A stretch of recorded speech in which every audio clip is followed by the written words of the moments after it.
help me. I think I'm a homunculus. I'm like, hey, dude, I don't know. Ladies and gentlemen, here we are on Illuminati Confirmed. I'm your number one host, Mystic Mark, and we just switched it up for you. I don't think we were live before, but we're definitely live now. And I just had to interrupt Chris and Juan because we're here on Illuminati Confirmed 18, and our guest today is Mario Garza, the symbolic decoder, the man behind Symbolic Studies, an institute of symbolic learning. Juan Ayala, the host of the One-on-One podcast, is here, fresh off of another podcast, drinking Fireball whiskey and Mr. Pibb. Christopher Prosser, looking like he just got back from the shooting range, looking like a sharp shooter. Chris, host of the Mensa podcast, how are you? I just shot your mom up, dude. What's up, dude? Juan. So inappropriate, Chris. How are you, Juan? I'm good. How are you guys? How was y'all's Halloween? I mean, yesterday was Halloween for those that don't know, those that don't celebrate it for whatever reason. But do you guys go trick or treating? You guys get any candy and stuff? No, we don't have kids. We don't trick or treat. We don't trick or treat. Trick or treaters, dude. Crazy. You didn't get any trick or treaters in your new neighborhood?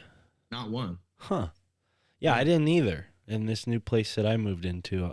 But I also put a thing over my doorbell so nobody could ring my doorbell. So, so maybe that's why, Mark. Maybe that's why. Well, I was on the Union of the Unwanted, so I didn't want a doorbell ringing interrupting the podcast. So, I did not trick or treat, Juan.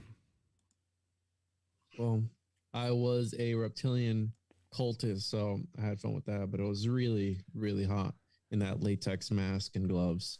Your kids were like, Daddy dresses up like this every day. Yeah, as the lizard man, is what my son calls me. He's like, hey, lizard. He'll go up to me, he'll poke the sleeves I have on my claws and stuff. Huh. So it was a good time though. Interesting. So we got a couple false starts there for our audio listeners, and for everyone who's live, what's up, all 10 of you? Thank you for waiting for us to get started. People. I saw 10 when I looked at it. That's cool. Shout out to the other 12 people that I forgot to mention there. Before we went live, Juan and Chris were just making fun of me like they usually do. I was being bullied, and that's okay because I have a nice thin skin and a fiery temper.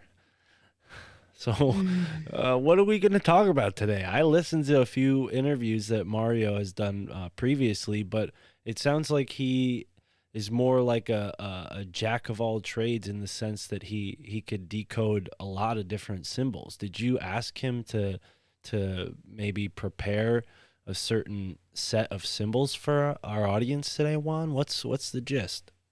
So I told him to prepare the most Illuminati-esque symbolism that he could find and maybe break it down for us. For those that don't know, Mario Garza is from Symbolic Studies, and I believe he's one of the best in the game at breaking down symbolism astrologically or whichever way. And I've done episodes with him. He's really good and he knows his stuff. Dude, so this should be rad, dude, because motherfucker, this shit is tangible. Like, you can follow it through time. You can follow it from company and last name and parts of the world or religion. You can follow this. He's a graphic designer too. Yeah, man, exactly. That's the fucking thread, dude. You pull that thread and you start going, well, why am I designing shit like with the third? Like, what am I doing here? Because designers do it all the time. Oh, you need to put a star in something. Well, how many points to that star? You know, so everything, you realize everything has a meaning behind it. This is dope. This should be dope. So I always focus on symbolism because symbols are the language of the soul. And I think it's important, right? Illuminati Confirmed. We want to expose the Illuminati. And I always tell people it's a big club, you ain't in it. And they speak through symbols. They speak behind allegorical things, and they tell stories and all that stuff. So we have to be in the know. And that's why we bring on experts like Mario to break this stuff down for us. And so the viewers can learn something new, you know what I mean? And how Chris is saying, the McDonald's sign, the KFC sign, the Subway sign, all that is strategically designed in order to invoke a certain type of feeling in people. And it's not just there because, it's there for a reason. And again, it's using sigil magic, which involves symbols and the cinemagicians of Hollywood to, there you go. Here we go. I'm going to pull this up, Mark. No, don't pull it up. Oh, jeez. It's just Coca-Cola. It's nothing. Actually, on an episode of Wednesday Ultra recently, Andreas like moves so fast. You guys know how fast he moves from topic to topic. And I sent him a link in the chat because it was like a tag to a joke. I thought I was being funny. He posted a picture for everybody to see of like this ancient Egyptian king or something like that, and it looked exactly like that guy that had that huge penis, and everybody was sending. Remember during COVID, the big black penis guy that everybody sent the picture to? So I sent that to Andreas, like, oh look, because they look exactly alike, these two men. And Andreas is like, oh, Mark sent me something from the links, like 15 minutes later when everybody had forgotten that. And anyways, it's kind of funny. We had an incident like that happen on some show, and they pulled up this really bad thing on air. But it was one of those things like, oh, let's search this real quick on air while sharing the screen, and it was not well, good. it's my YouTube channel, so I think I'm safe. I just have to watch out what you two post here. What is this? We got another one. Yeah, I'm talking to you. This is a podcast. Squeaky. Wait, what do you think I'm posting? What are you talking about? I know I could barely use that shit, dude. Like what? I don't know. You might type in like I don't know, big titty, small nipple or something, and then send me a link, and the next thing you know, we're getting flagged for nudity. So we have things to talk about, right? As far as the news goes. We do? As of recently, everybody knows that Daddy Elon Musk acquired Twitter. Oh, cool. And what, fool? Yeah, Daddy dude. Did Elon Musk is dead now? No, Daddy. That's Elon it. Musk. Elon's Juan's daddy. Come on, bro. How the fuck would I know that, dude? You're Puerto Rican, dude. He's like fucking South African, dude. What are you talking about? He is a robot. I'm assuming or not. One. So he bought Twitter. He acquired Twitter, and he posted yesterday, right? So there's that news. Everybody's freaking out because of that. You can pay $8 a month to get your little blue check mark. So everybody's freaking out about that. And I asked Mario to break down his latest Halloween picture that Elon Musk posted up, because I'm sure all the conspiracy theorists are going crazy over it. But I'm going to pull it up here for you so you guys can see. And then when Mario comes on, he can decode it. Cool.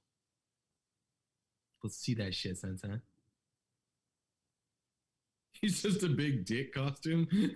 It's like, see, I told you he's a dick. He came back to fuck the world, dude. No, it's not a dick costume. That is the Amazon logo. So here we go. I'm going to... Who's the crazy one now? Jeff Bezos. All right, so check this out. To go into Spaceos, you know. Check this out. He's got like a Baphomet or something on his chest. I can't zoom in, but he's got some sheep-headed thing with an upside-down cross on his chest and on his arms. And he posted like a really creepy picture with his mom and somebody else. And then he's got like a 5-pointed star on his belt buckle.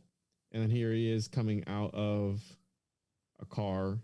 So I'm sure a lot of people are losing their mind. What's he supposed to be, though? I don't know, dude. I really don't know. I don't know if this is a character from a video game. I don't know where he's supposed to be from, but... Hey, can anybody in the chat, if y'all know what the fuck he is supposed to be, please enlighten us. This is his Halloween costume, or this is his going to dinner outfit? When was he wearing this? This was yesterday. Oh, dude, zoom in on the phone. Look at the phone in his hand. It says 10:32. I don't know if that's cryptic. Zoom in. I can't, bro. Oh, there it goes. See, it goes back to small when I do. Oh, Twitter. Okay. That's what she said. Well, let me save it and then I'll pull it 10, up. it could be 33. 1 plus 3 plus 2. Okay, all right, dude. Just settle Come down. on now, dude. So we have 1032. We have what some people would call Baphomet with the upside down cross. Oh, 1032. October, the 10th month. 32 being a day that doesn't exist on any calendar.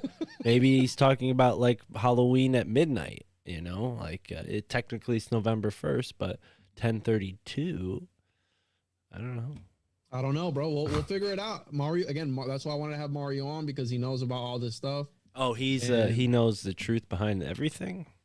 Not about everything. I don't know about everything, but he would be able to break it down way better than I could ever. We have here his mom. One of these, I think the what's the lady from 101 Dalmatians? Is that what she's supposed to be? Yo, first Cruella? of all, the question is, why does this house look so cheap? Wherever he's at, it's so non-ball. You know, he moved into a little a mini house, right? What? A mini home. You guys hear about that? Dude, look. Nah, I'm saying though, like, think about his shit should be the most ballingest spaceship ass house ever. What's he doing with regular ass carpets? Bro, Those aren't he regular. sold everything he owned to get out of debt, and he's living in like a tiny home. I saw that as of recently. I'll pull that up, but What? yeah, How much dude. money is that boy worth? He's I think the richest. Either him or Jeff Bezos are the richest in the world. So why he move out of a big house then? He's a weird guy, bro. That shit don't add up. You just said he's the richest man in the world, but he's had to sell all his stuff to get out of debt. Juan, you're not making any sense. I'm saying. So check it out. So Elon Musk sold all his mansions to live in a tiny house. Right here. It was in May 2020 that Elon Musk decided to sell his properties and physical possessions, including, of course, every single house he owned. He then moved to Texas to live modestly in a tiny prefab home worth $50,000 from Boxbowl. So this is not bullshit. Wait. Yeah. You know Tesla is about to make prefab homes. Bro, check out the house that he moved to, or the Tesla, people. the company, is supposedly making prefab homes in the near future. Oh shit, we about to crack a Chrissy conspiracy. No, I'm saying, what if he's just using it to like try it out and see what's good? Chris, hit us with that conspiracy, bro. What are you really thinking about this? That's what I'm just wondering why the richest guy. Do in the you world think that they're would sell going all to his invest? houses. Doesn't make any sense. I mean, is he broke? Like, that doesn't make any sense. 375 square foot prefab tiny home. Yeah, maybe he's trying it out as like a, you know what I'm saying, like a test drive. No, this is the minimization of the human spirit.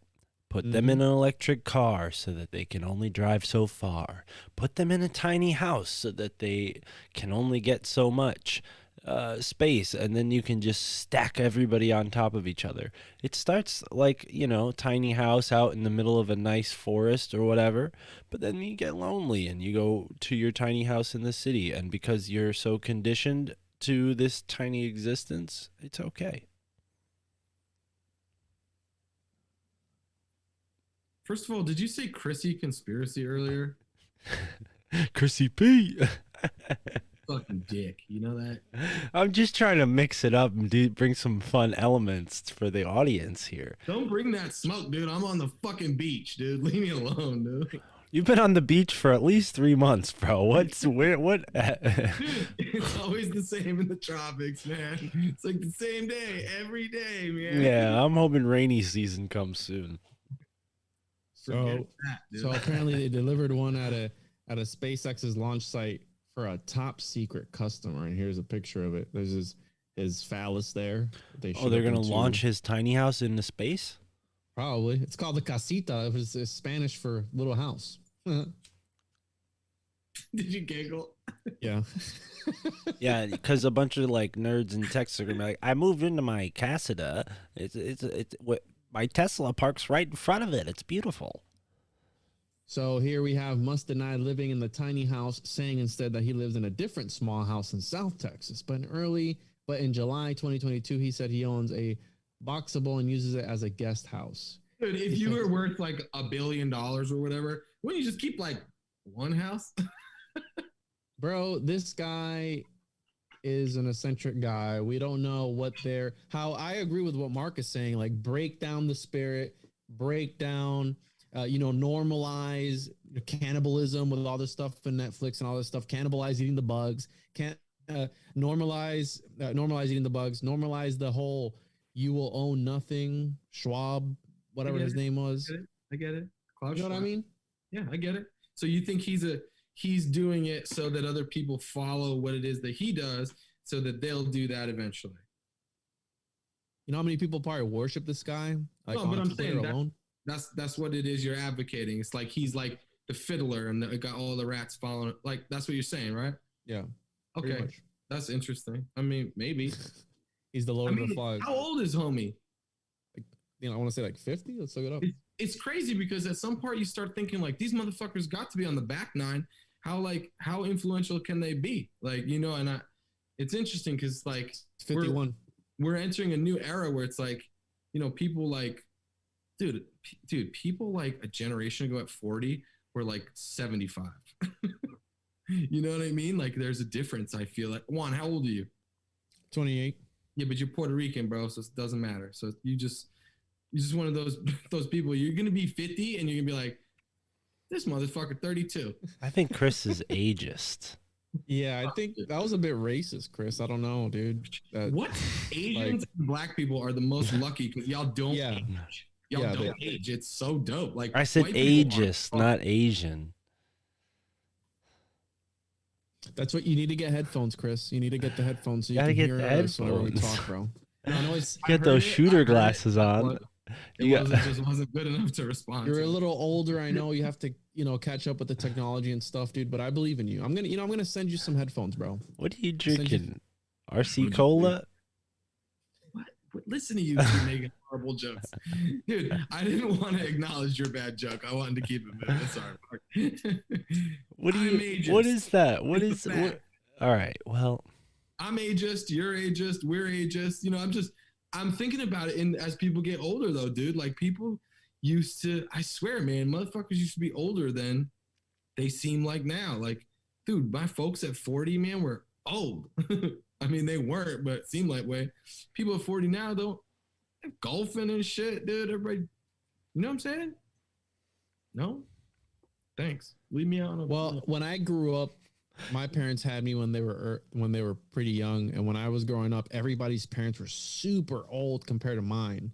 Like my parents had me. My dad was like 17. My mom was 17. Like they were super young. Yeah, that's crazy. And I was always used to seeing people's parents. They were like super old, and I'm like, wow, how does it feel to have such old parents? Because I never knew what it felt like. And now, I mean, my parents are older now, but when I was growing up in like middle school and high school, they were fairly younger than a lot of the other parents. Dude, your dad's like fucking 47 years old. Yeah, dude. It's going to be his birthday on the 7th, actually. That's fucking young. You are dude. 30, motherfucker. Yeah, bro. He gonna be granddad by 10 years from now. Yeah, dude. I mean, he is now. I got 2 kids, bro. So he's gonna be great granddad pretty soon. It's wild, You're gonna have a 60-year-old great granddad. Yeah, like if you I met my great grandparents, so I guess it's sort of the same with my family. My dad, one of my great grandmas lived to 115 in Puerto Rico. What? Yeah, dude. She got to the point where she's like, I want to die. Yeah, just take me over. well, dude, beans and rice, you just fucking stay alive forever, bro. Protein. Holy shit. Dude. And here we are live on Illuminati Confirmed. Our guest, Mario Garza, the founder of the Symbolics Studies. He's got a YouTube channel. I've heard him on a bunch of podcasts. Juan, help me out here, brother. This is your book.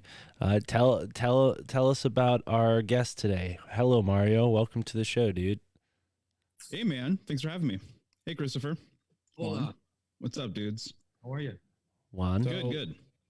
I consider Mario one of the best in the game when it comes to decoding stuff. I've been on their podcast with him. We've really dug deep on some occulted and esoteric topics, and we just finished doing an episode on my show, actually, one 16 or something like that, where we talked about a bunch of things. So check that out. And I said, hey, why don't we have him to try and decode some of the more common Illuminati-esque symbols and all that stuff, right? Because symbolism is a very big thing when it comes to the occult. So here we have Mario from. Well, and it's cool to have someone, as you put, Juan, who has experience with this. And I've listened to Mario on Interverse podcast, and he's been a graphic designer for over 20 years. He's got an eye for art. I'd like to see your opinions and your perspectives on some of these things, because, you know, you go on TikTok, Instagram, YouTube, and there's a million channels saying this is Illuminati symbolism. But I want to hear your take, because you seem to know, you know, what artists are putting out there. And I think a lot of artists are just trying to be edgy. They might not necessarily believe in what they're creating, right? But yeah, what do you think, Mario? You feel up to the task of helping us understand these Illuminati symbols a little better? How have you been today? I've been great, man. And yeah, absolutely, dude. I'd love to talk about it. As you guys mentioned, I've been a designer for like 20 years. And so I've had time to refine my eye and study symbolism. You know, I've worked with a lot of different companies, big and small. And that's what really drew me into occultism, to be honest, is just studying some of these symbols and shapes and things like that. And being in Photoshop and Illustrator, creating logos for people, seeing what actually works, you know, seeing what other companies are doing, seeing different ad campaigns over the years. You know, it's just one of these things where, since I absorbed so much of it through my life, like I can't take anything at face value anymore, obviously. And so when I see a billboard, when I see an ad, when I hear a song, you know, or any occult symbol, really, you know, my mind's always going. And so I've been at it for a number of years now, and I definitely have my perspective and take on things that might be a little different from other people's. But yeah, dude, I'd be happy to share anything and everything. And actually, honestly, I kind of think the Elon Musk thing would be a great place to start. I was listening to the show up until now.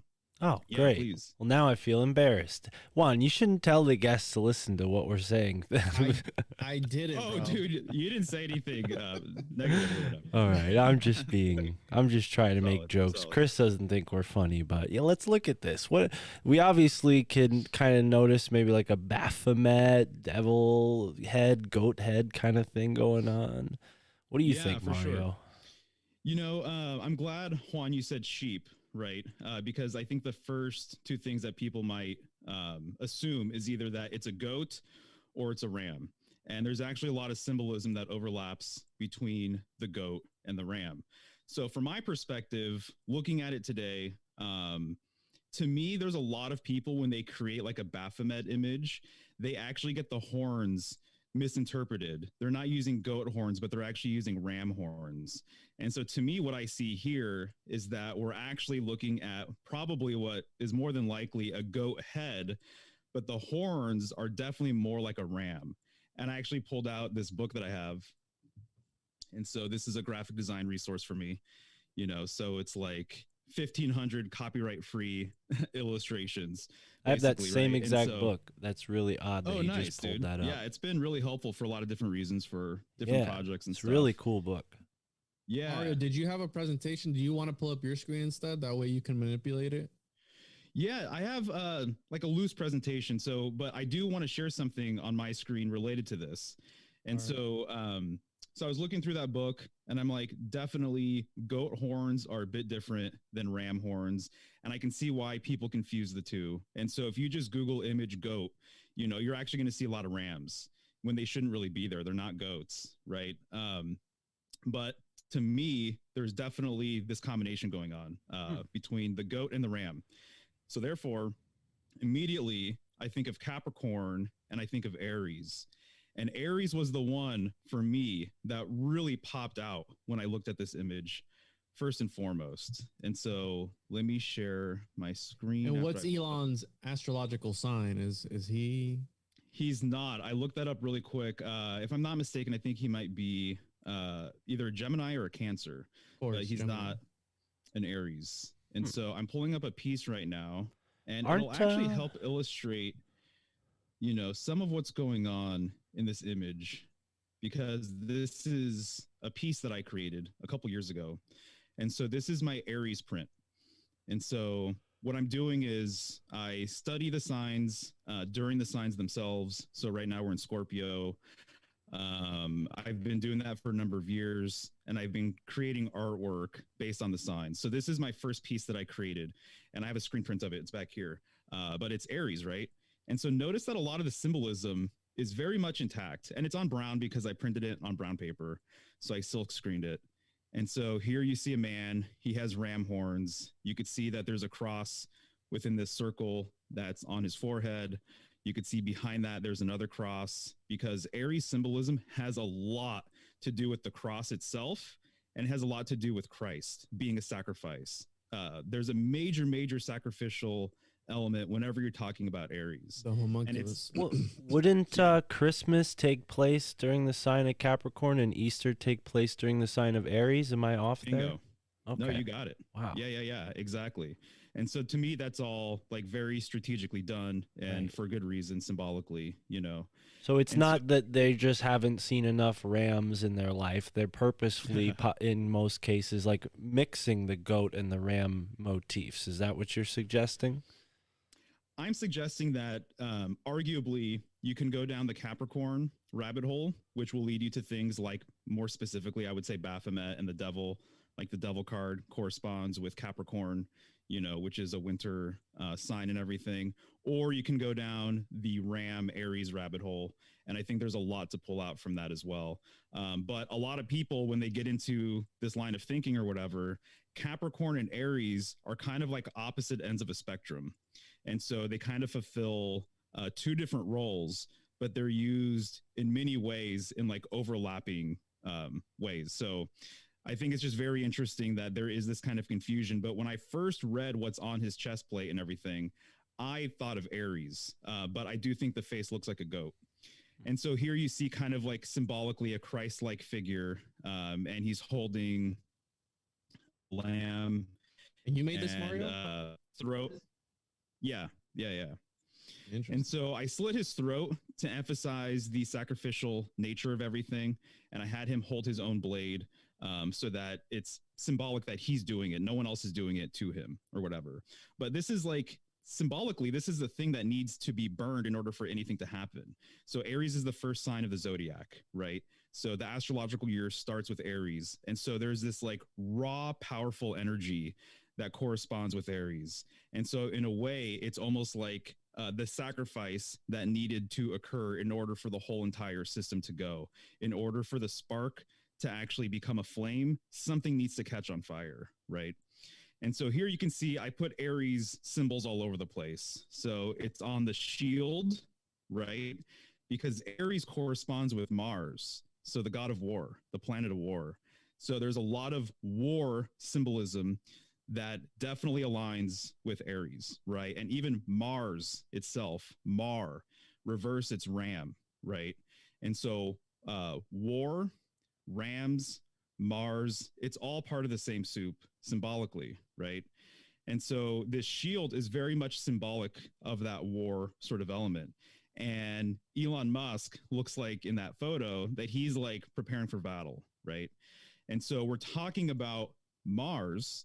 And so if we're going to take this a step further, Mars corresponds with iron, okay? So you guys showed an image where it's Elon Musk as Iron Man. And so I think you can make the case that aesthetically, he's actually encoding the Iron Man persona with how red his gear is, with everything that I just kind of outlined right now. So again, there's a cross on the forehead of that image on his chest plate. And there's a cross right here. This is all very strategically done. So it's like this piece, I took a long time to try and encode as many things as possible into it. So basically everything in here, there's like a story that it tells essentially, or at least that's what I try to do. Well, and that's what's so cool about looking into this is it is so detailed and meticulous and complex. But when the average maybe person who's starting to become aware to all this stuff sees Elon wearing that, their first thought might be, oh my gosh, Baphomet, he's the devil worshiper. And it's so much more nuanced than that, especially when you consider the connection that his company has to the planet Mars because they're trying to colonize it. And then also you consider this idea of the Aries being this generative force. Well, a guy in his position is going to want to tap into that, to generate interest in his company, his ventures. I mean, all of his business strategies have followed those sort of guidelines anyways. You get all this attention by doing something maybe controversial. I wonder if Elon has other examples where he's kind of taken on a zodiac sign that suits the particular moment. I mean, we're not in the current sign of Aries, but, this is maybe something that will manifest next March or April, depending on when it comes. And can I add something real quick? Because you brought up Iron Man. I didn't think anything of it when I clicked on it, right? Mm-mm. But if you look at in the universe, Iron Man, when they break down who his dad is and all that stuff, they're insinuating that his dad made a deal with some demonic entity in order to give up Iron Man's soul. And his dad got wisdom, and he did the Faustian pact essentially and gave up his son in the comic. And the Mephisto is, they're hinting at that's his dad in the comic. And also Iron Man is also loosely based on Parsons, which we know what he did. Right. So there's that connection too. So that's really interesting that they would make that, but it's all meme magic. It all goes back to this sigil magic. And what I believe, you can touch on it too, Mario, where people use images to transport themselves into these images as gateways, as portals to other dimensions. That's the aspect that I love the most about it. Yeah, no, dude, absolutely. That's all really good stuff. One other thing I would add is that Aries starts during March. There's that Mar again, right? But most of it takes place during April. So April is the fourth sign. So it's really fascinating because I put the cross in there, knowing the symbolism, and you have the number 4. I made a video, and I'm just putting out there that I think it's really interesting that Aries, for the most part, takes place during April, the 4th month. And there's a lot of Christian Christ symbolism in there baked into it. The next, and that corresponds with the Emperor card, which is the 4th card. Well, and isn't Aries considered like, he's climbing up to the mountain, and he's like kind of at the apex of the zodiac wheel at that stage in time, right? Similar to how Jesus was crucified on top of a hill. Yeah, it depends on how you look at it, for sure. Absolutely. But no, that definitely makes sense and fits. So that is one of the more important things about both Capricorn and Aries, is that they're both climbers, and so also too, just climbing up, like, again, if it's the beginning of the zodiacal year, you're starting your climb, you're starting your journey, and you're going to cycle through all of the signs. So in a lot of ways, the ram or Aries is kind of like the symbolic animal that pulls the chariot that is the wheel of the zodiac, basically, right? Right. And so then that corresponds with the Emperor card, which is the 4th card. And if you look at certain esoteric decks, they're actually going to show rams, in that card. And then the next card is the 5th card, and that's the Hierophant. And I've made the case that I think that the Hierophant actually has a lot of interesting correspondences with Islam, and it takes place during the 5th month. Notice that, there's a whole big debate on whether Islam has any symbols truly associated with it. So a lot of the traditional people in that faith, they say that there's no symbols that you can tie to Islam, but yet you go around the world and you're going to see the crescent and the star, on top of the mosque and everything. So the 5-pointed star and Venus, which makes a 5-pointed star in the sky over the course of 8 years, I think that heavily corresponds with Islam, the 5th card of the major arcana. And he's got on his belt buckle too. Elon has a belt buckle in that picture. Oh, nice. That's interesting. I didn't notice that, actually. And then the 6th card is the Lovers, which corresponds with Gemini. And I think that there's a lot of symbolism that has to do with the Lovers and Gemini and Judaism. And so just look at the 6-pointed star. as an example, right? So in the major arcana, I just think that the 4th, 5th, and 6th cards correspond with the 3 major Abrahamic religions. And I broke it down in a video if you guys are curious to learn more. But when I saw his suit, that's what I took away. I took away Aries symbolism and kind of everything that's associated with it, including its relationship with Mars and iron. And for those who don't know, there's more iron in blood of men than there are for women. Women actually have more copper in their blood. And so it's really fascinating that there's even this like biological correspondence with iron and copper. And they like to say that men are from Mars, women are from Venus, etc. So that's what I got. Do they, Elon Musk thing goes. do they give you like the gender of the blood when you're like given a blood transfusion or something at a hospital? Like, do they only give male blood to men and women? Because I wonder if I don't want to go too far into, you know, the cultural stuff, but I wonder if that's why we have so many soy boys these days, because they're giving them female blood in the hospital. I don't know about you guys, but I've never had a blood transfusion. So real quick here, because Chris, what are you thinking right now? I'm sorry, Chris. Can we get Chris's thoughts before we proceed? No thoughts, man. Just listening, man. Okay, good. I like the fact that you can, you know, pick out these individual. Oh, this is that. This is that. This is that. Like, I got you, no problem. Right on target as far as I'm concerned. What does it all mean though? Like, right. Oh. So he's 4, 5, and 6. Oh, we'll get there. So he's Mars, he's Venus, he's Marduk, he's this guy, he's that guy. It's, you know, Black Cuba, Saturn. It's like, what, you know, however deep you want to go with symbolism. I got you, dude. Got you. But is it alluding to certain groups at play? Is it alluding to, is he saying that this is the end of an era and the beginning of a new era? Like the end of that movie, Age of Aquarius. Chris, what if it's not that he's saying anything? What if it's more that he's like amping his power up? Like he has an intention, and by wearing these symbols, it like amps his intention. The talisman. Like he doesn't have to lie or keep any secrets. He's outward about what he wants to accomplish, but this boosts it. Why are you giving the guest answers though? I'm just that's my speculation. Hey, this is your problem, not our problem, dude. Come on, man. Stop that. Dude, that's hilarious. Real quick, Christopher, are you based in Portland by chance? Unfortunately, yeah. Well, I mean, it's all right though, but yeah. Yeah. I was there for like 13 years until like a year and a half ago. I'm like an hour east of you now in the Gorge. So just a heads up about that. Yeah. So I was in Portland for over a decade. I think I read that somewhere a while back. So I'm happy to finally meet you.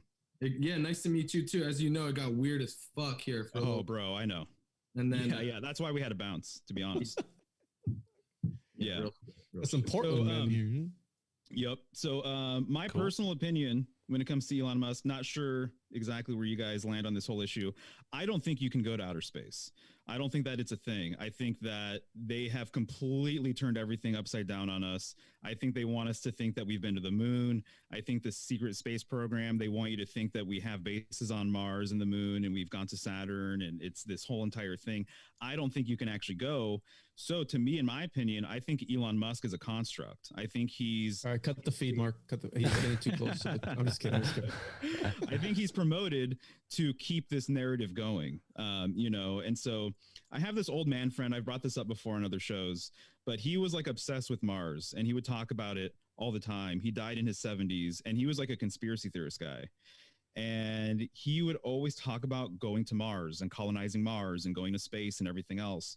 And one day I asked him, I'm like, Bud, I'm like, how long has this been like a dream for you? And he goes, oh, well, since I was a kid. He goes, of course, I've been dreaming about Mars since I was a child. And I'm like, what does that tell you, dude? That they have been promising this idea of, you know, space travel and colonizing these different bodies and stuff. And we still haven't done it, you know, because they're kicking the can down the road. They're dangling this carrot. They've been doing this for a number of years. Science fiction to me is a propaganda genre. That is why it is out there. That's why it's so promoted. That's why Kubrick did what he did. That's why it's the genre that it is and has the fanfare that it has, because it's selling the idea on space to all of these people, and none of us have gone. And so none of us have been up there, right? So we can't say, go for it. So I'm interrupting. So are we, Please, team flat Earth?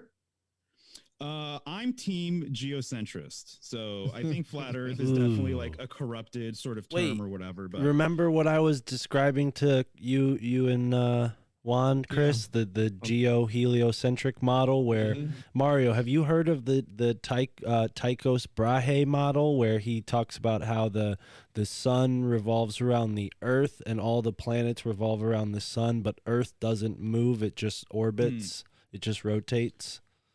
Yeah. I'm familiar with that. Okay. My main thing is that I think there's problems with flat Earth. I do. But there's a lot of problems with heliocentrism too. You know what I mean? And so I see problems in both camps. And so I'm almost in a way kind of agnostic, but gun to my head, I do think that we live on a still body. I think it's incredibly stable. I don't think you can destroy it, which is why there's lots of propaganda and a lot of movies about bad guys destroying the planet and everything else, you know, but I think that we live on a motionless plane. And in certain ways, I don't even think that we can maybe get a snapshot of the whole entire thing. I think that in and of itself might be this thing that we're like chasing after, but it's like a fool's errand because you can't actually do it. So arguing about what the actual model is, I have a few things that I think make sense, but I also, it's not so detailed to the point though, where like, you know, it's undeniable to budge on it and stuff. It's undeniable that these like planetary bodies have been a part of our symbolic language for throughout culture. So what is that? Is this a conclusion you've come to from studying all these symbols? Because, you know, you see Jupiter doing the, you know, in these stories with Saturn and that, you know, where do you get that? Yeah. So, everything has kind of been in tandem with each other. My study of occultism and esoterica and everything else. And then I was introduced to the flat Earth debate in 2014. And so I remember, I don't know if you guys are familiar with a lot of the names in that community or whatever, but I was following Eric Dubé before he actually mentioned anything about it. And then he started talking about it on his blog. And I was like, just like a lot of other people, I was like, holy shit. I'm like, this is nuts, dude. Are you kidding me? Like, I can't believe that this is even a thing. It had never crossed my mind at all. And then he released a PDF of proofs. And I was reading the proofs on the way to India. This is another story I've told. So, you know, if there's people following me who have listened to a number of my shows, forgive me. But I was on my way to India reading this book about flat Earth proofs. And it was kind of blowing my mind. I didn't subscribe to all of them, but there were a few things in there that really got me thinking and really got me going. I landed in India, in Mumbai, and Indian people are very friendly. It took like no time at all for this younger guy to approach me and start asking me questions about America and everything else. And so we started chit-chatting. We went to a little coffee shop. We were talking. And without me prompting him, he started telling me that his guru teaches a geocentric flat Earth model. And I'm like, holy shit, dude, that is so wild because I'm literally reading a book about it. And he said, oh yeah, people in the West, they're all programmed. They have no idea that this is even the case because they're subjected to their propaganda. And I'm like, dude, I'm like, this is completely wild because go for it. What's beyond the flat Earth? Chris, that's what I'm saying. Everything breaks down. Let him finish the story. Don't yeah, no, it's all good. It's all good. No, that's the bulk of it. From the guru's perspective, we're learning new shit, right? To expand upon it. Because, dude, everybody gets right there and go, I don't know. But if you're telling me that they're teaching this, please enlighten me as to what they're teaching. Right. So, I mean, I can't say I know everything that he's teaching, but I will say when you look into the physical world, you know, you realize that most everything is nothing, right?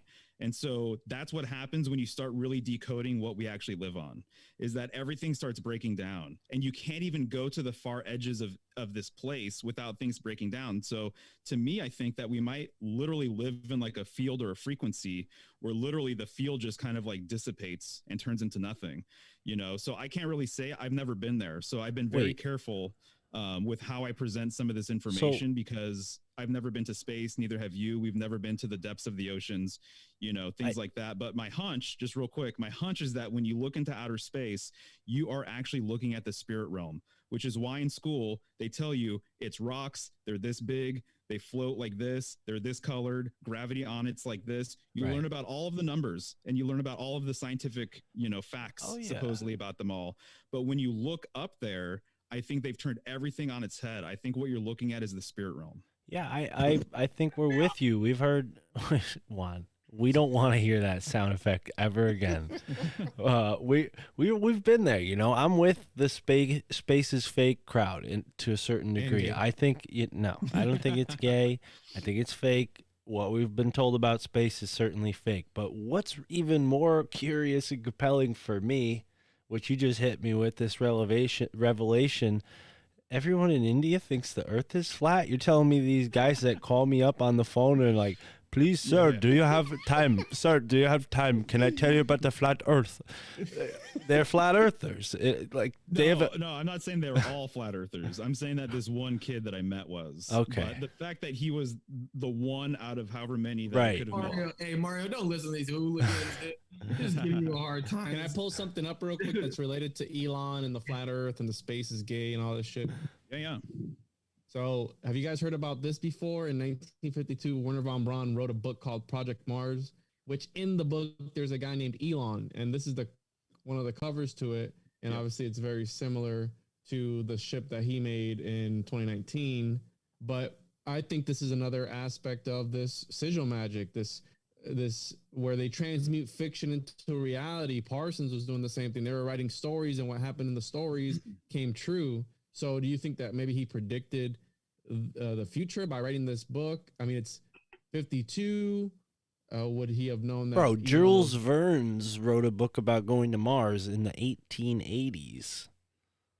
Really? Hey. Yeah. He was a Freemason, I'm pretty sure, Jules Verne, or at least What's part wrong of with Freemasons, though, dude. I'm just saying he was a Freemason. How does this relate? What about all the planets that are in all the major arcana and all this is Venus and all this symbolism for, right? So you're talking about symbolism, and we're talking about I like this shit, bro, because there's evidence for it. You know what I'm saying? Like, you can follow that motherfucker, and it's undeniable. If you got this certain thing in your crest, chances are you come from this bloodline. Like, that's all that it, it's obvious. Like, I like that shit. So if we're looking at all this symbolism and it has to do with planets, but fake space is gay though, I thought, and fake though. That's what gets me too, Chris. Like all this talk of like the celestial bodies, but then we're on they're not real, they're a projection system. Like, is that? That's why I think it's all a psyop. You know what I mean? That's why I think it's all they're just putting this stuff out there to make us fight in our community. Because if there's some people in our community who are so adamant about flat Earth and all this stuff that they will literally fight people on the internet, like they will die on a whatever, on a rock or something somewhere for that one idea, which they don't even know how to prove. It's like, hey, I proved it by looking up this picture and here it is. Boom. Confirmed, it's flat. Like, no, dude, you've never been to space. You don't know if it's true. Oh, well, the math says otherwise. Like, no, bro, you don't know. The point is that you don't know, and yet you're so adamant and passionate about that idea. That's why I think it's a psyop, just to divide us even further within the community. Yeah, I agree. I totally agree, dude. I spend all of my time, basically, if anybody looks at my channel or my socials or whatever, you'll see that I spend a lot of time talking about the planets and talking about astrology, right? And so one of the things about it is that the planets, their power, actually, in my personal opinion, what space is even greater under a geocentric model than the model that they taught us. To me, heliocentrism is one of the greatest agendas and tricks that has ever been pulled off. That's my personal opinion. And the reason why I think that is because when you look at the system of the solar system, I actually think we live in something that might be more accurately called the polar system, not the solar system, but a polar system.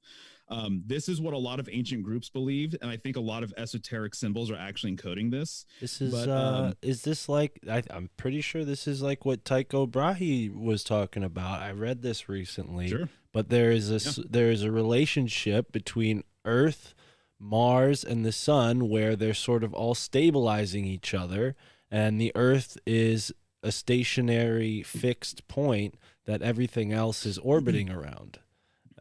And the ancients saw other star systems operating in this way too, like the Dogon people observed the Sirius A and B, or at least were told about it before it was observable to the naked eye. With without telescopes, you can't even see Sirius B. Yeah, no, it's very similar. And again, I don't know if I have a name for my model. I don't know if I should have a name or an actual like framework or You even should trying to draw it, illustrate. dude. You should draw it out. On your designer, you draw that shit out, bro. What I'm saying is that I don't know if it's meant to be drawn. I don't know if that's even our role, to be honest, Right. And so what I'm saying though, with heliocentrism and things being based around the sun, the basic way that I explain it to people who are interested and curious is that the sun literally, it's what it's designed to do, the way it's promoted in our education system and the way it's used in films and everything else. It takes you out of this reality and it takes you out of your own essence and your own way of being. And so to me, geocentrism is actually a return to self. It's a return to you and your power and everything that kind of like you embody, including your psychology, including your spirit, all of these other types of things. Look at the people who are heliocentrists. They all want to take off from here. They all want to colonize another planet. They all want to go and they just want to, they think that this place is going to be a wasteland. The heliocentric model is a fucking wastebasket of a model, and it literally rots the brain, which is why I feel so passionately about it. Because once you see how things were flipped, because in my opinion, what really happened is people had an understanding of a polar system, and now we live in a solar system. So the pole, the geocentric model, what is in the middle of the plane, that now has been flipped, and now it's a solar system. And so we went from a polar worship system to a solar worship system. And everything is now completely thrown off. That is one of the reasons why, in my opinion, the Illuminati and whatever, that's why they're able to get away with so much shit, because the people who live here have no clue what the actual real model is. They have no clue what the symbolism is actually all about. But I think that there are secret societies and groups and whatever and religions that have encoded the older system for people who have eyes to see. Go for it. So, Mario, so if the system is wrong, then wouldn't that mean that the whole astrological concept that we understand it is wrong too, if it is all mixed up? And maybe is this what the occulted knowledge that they share within these secret societies, that they know the actual true knowledge? Is that? I would say in part, yes. So actually, and so when you start looking under a geocentric model, the pole star takes on a whole new significant angle to it. It becomes way more grand and powerful than you ever realized. And so for people who don't know, if you look in the night sky, and if you were to take a time-lapse photo of the night sky, you're going to see a streak of stars going around in a circle. Right in the middle is going to be the pole star, Polaris, okay? And so it means that it's the hub of the wheel. It's the hub of the heavens, and there's a correspondence with the North Pole and the Northern Lights, and what I refer to as the Axis Mundi and the North Star. And so everything revolves around that. So I actually think that studying astrology, it's a sun-based model, right? So you're looking at the ecliptic, which is the path of the sun.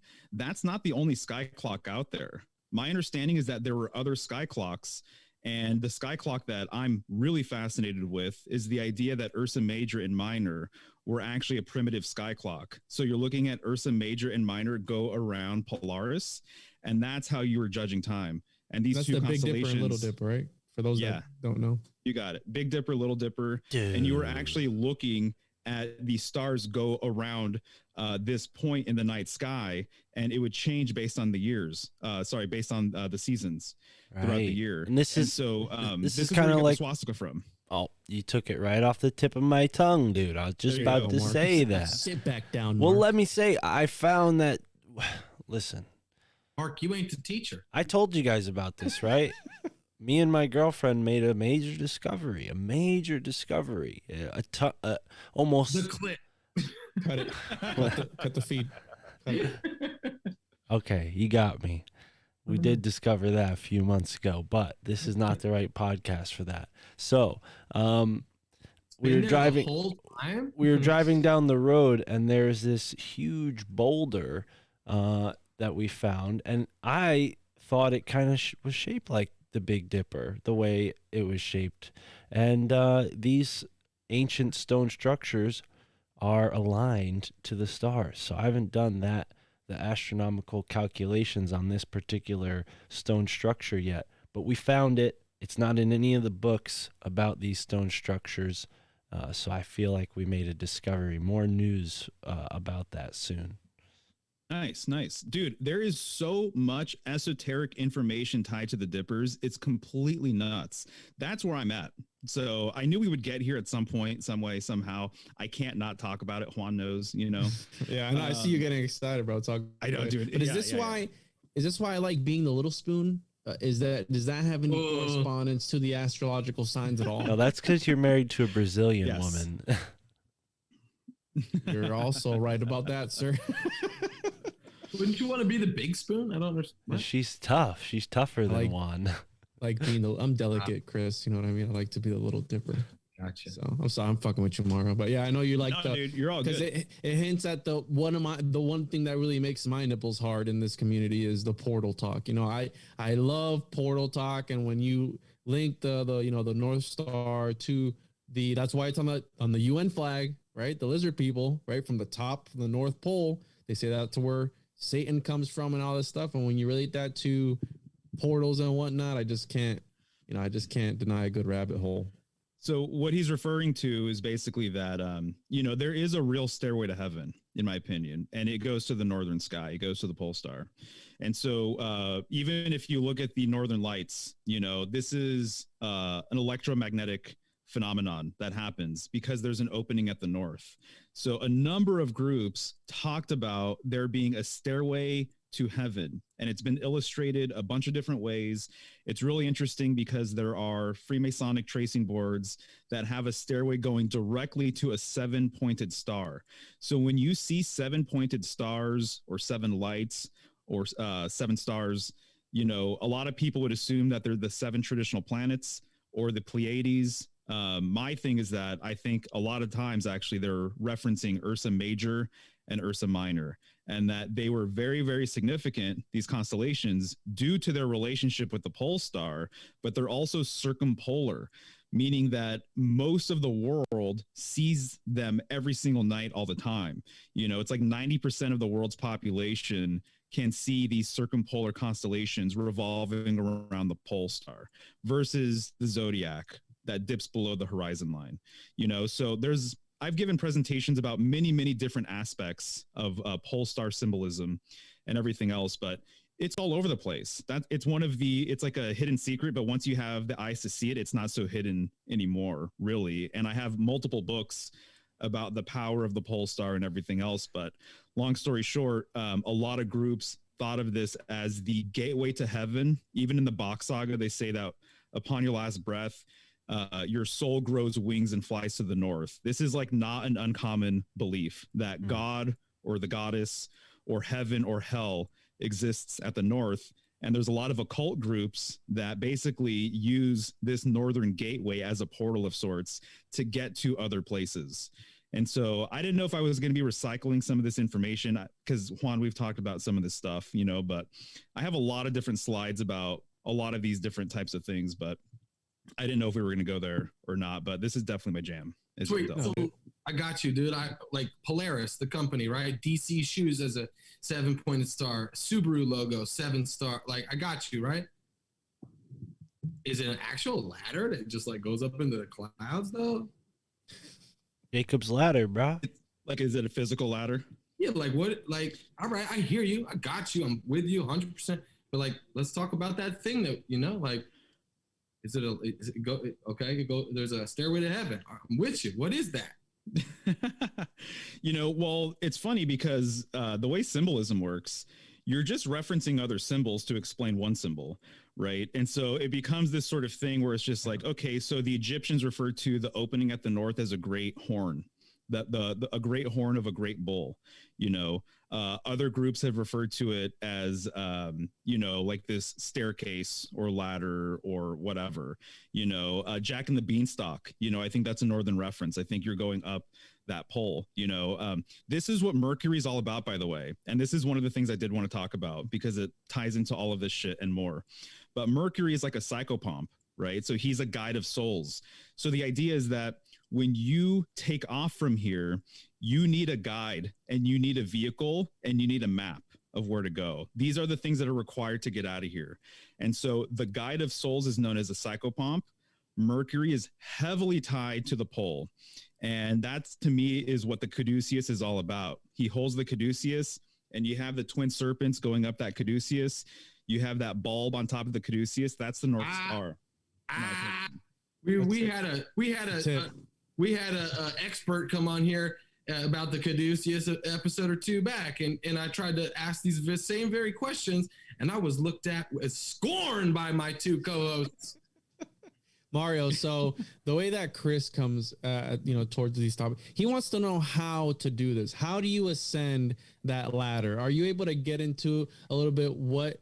Because he's thinking it from like a physical perspective. I think it's more like, mental. Yo, than bro, anything. I like IKEA instructions.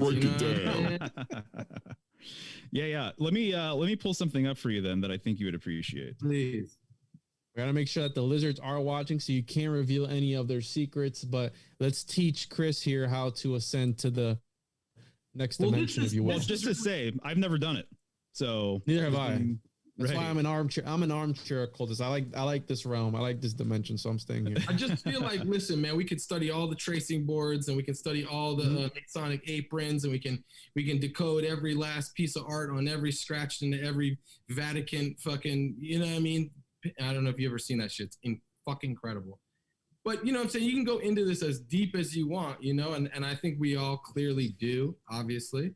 And I think it's like, so sometimes, yeah, I'd like to know what the end of the deal is. Like, I mean, bro, like there's all this, whether it's in the Arcana or it's in this system or it's in Kabbalah or it's in this system, right? And we seem to find the same thing, not regurgitated, but the same ideas in a lot of these things, right? Mm-hmm. Okay, great. So now, but what the fuck are they all saying? You know what I mean? Like, dude, I got the perfect book for you, man. If you really want to know. Yes. You got to read this book first, though. Yeah. So I actually gave a presentation about some of this like a few weeks ago called 7 Gates to the Great Beyond. And so I get into the symbolism, dude. And this is basically my slideshow from all of that. So notice I have the 7-pointed star, behind the text. Guys don't care about this stuff. But, here you have the 7 processes of Azoth alchemy, right? So notice that each tip has one of the 7 traditional planets. And in between each tip, you'll see a different sphere, So this is one of the alchemical ways to transmute things, right? It takes 7 steps. So this is something that you'll see all over the place. 7 steps to do this, 7 steps to do that. We live in a place that, where it's there's a band of colors, there's 7 colors, there's 7 chakras, right? Here you can see the concentric rings of the spheres. There's 7 concentric rings. So a lot of people believe that if you want to get out of here, you actually access the moon first.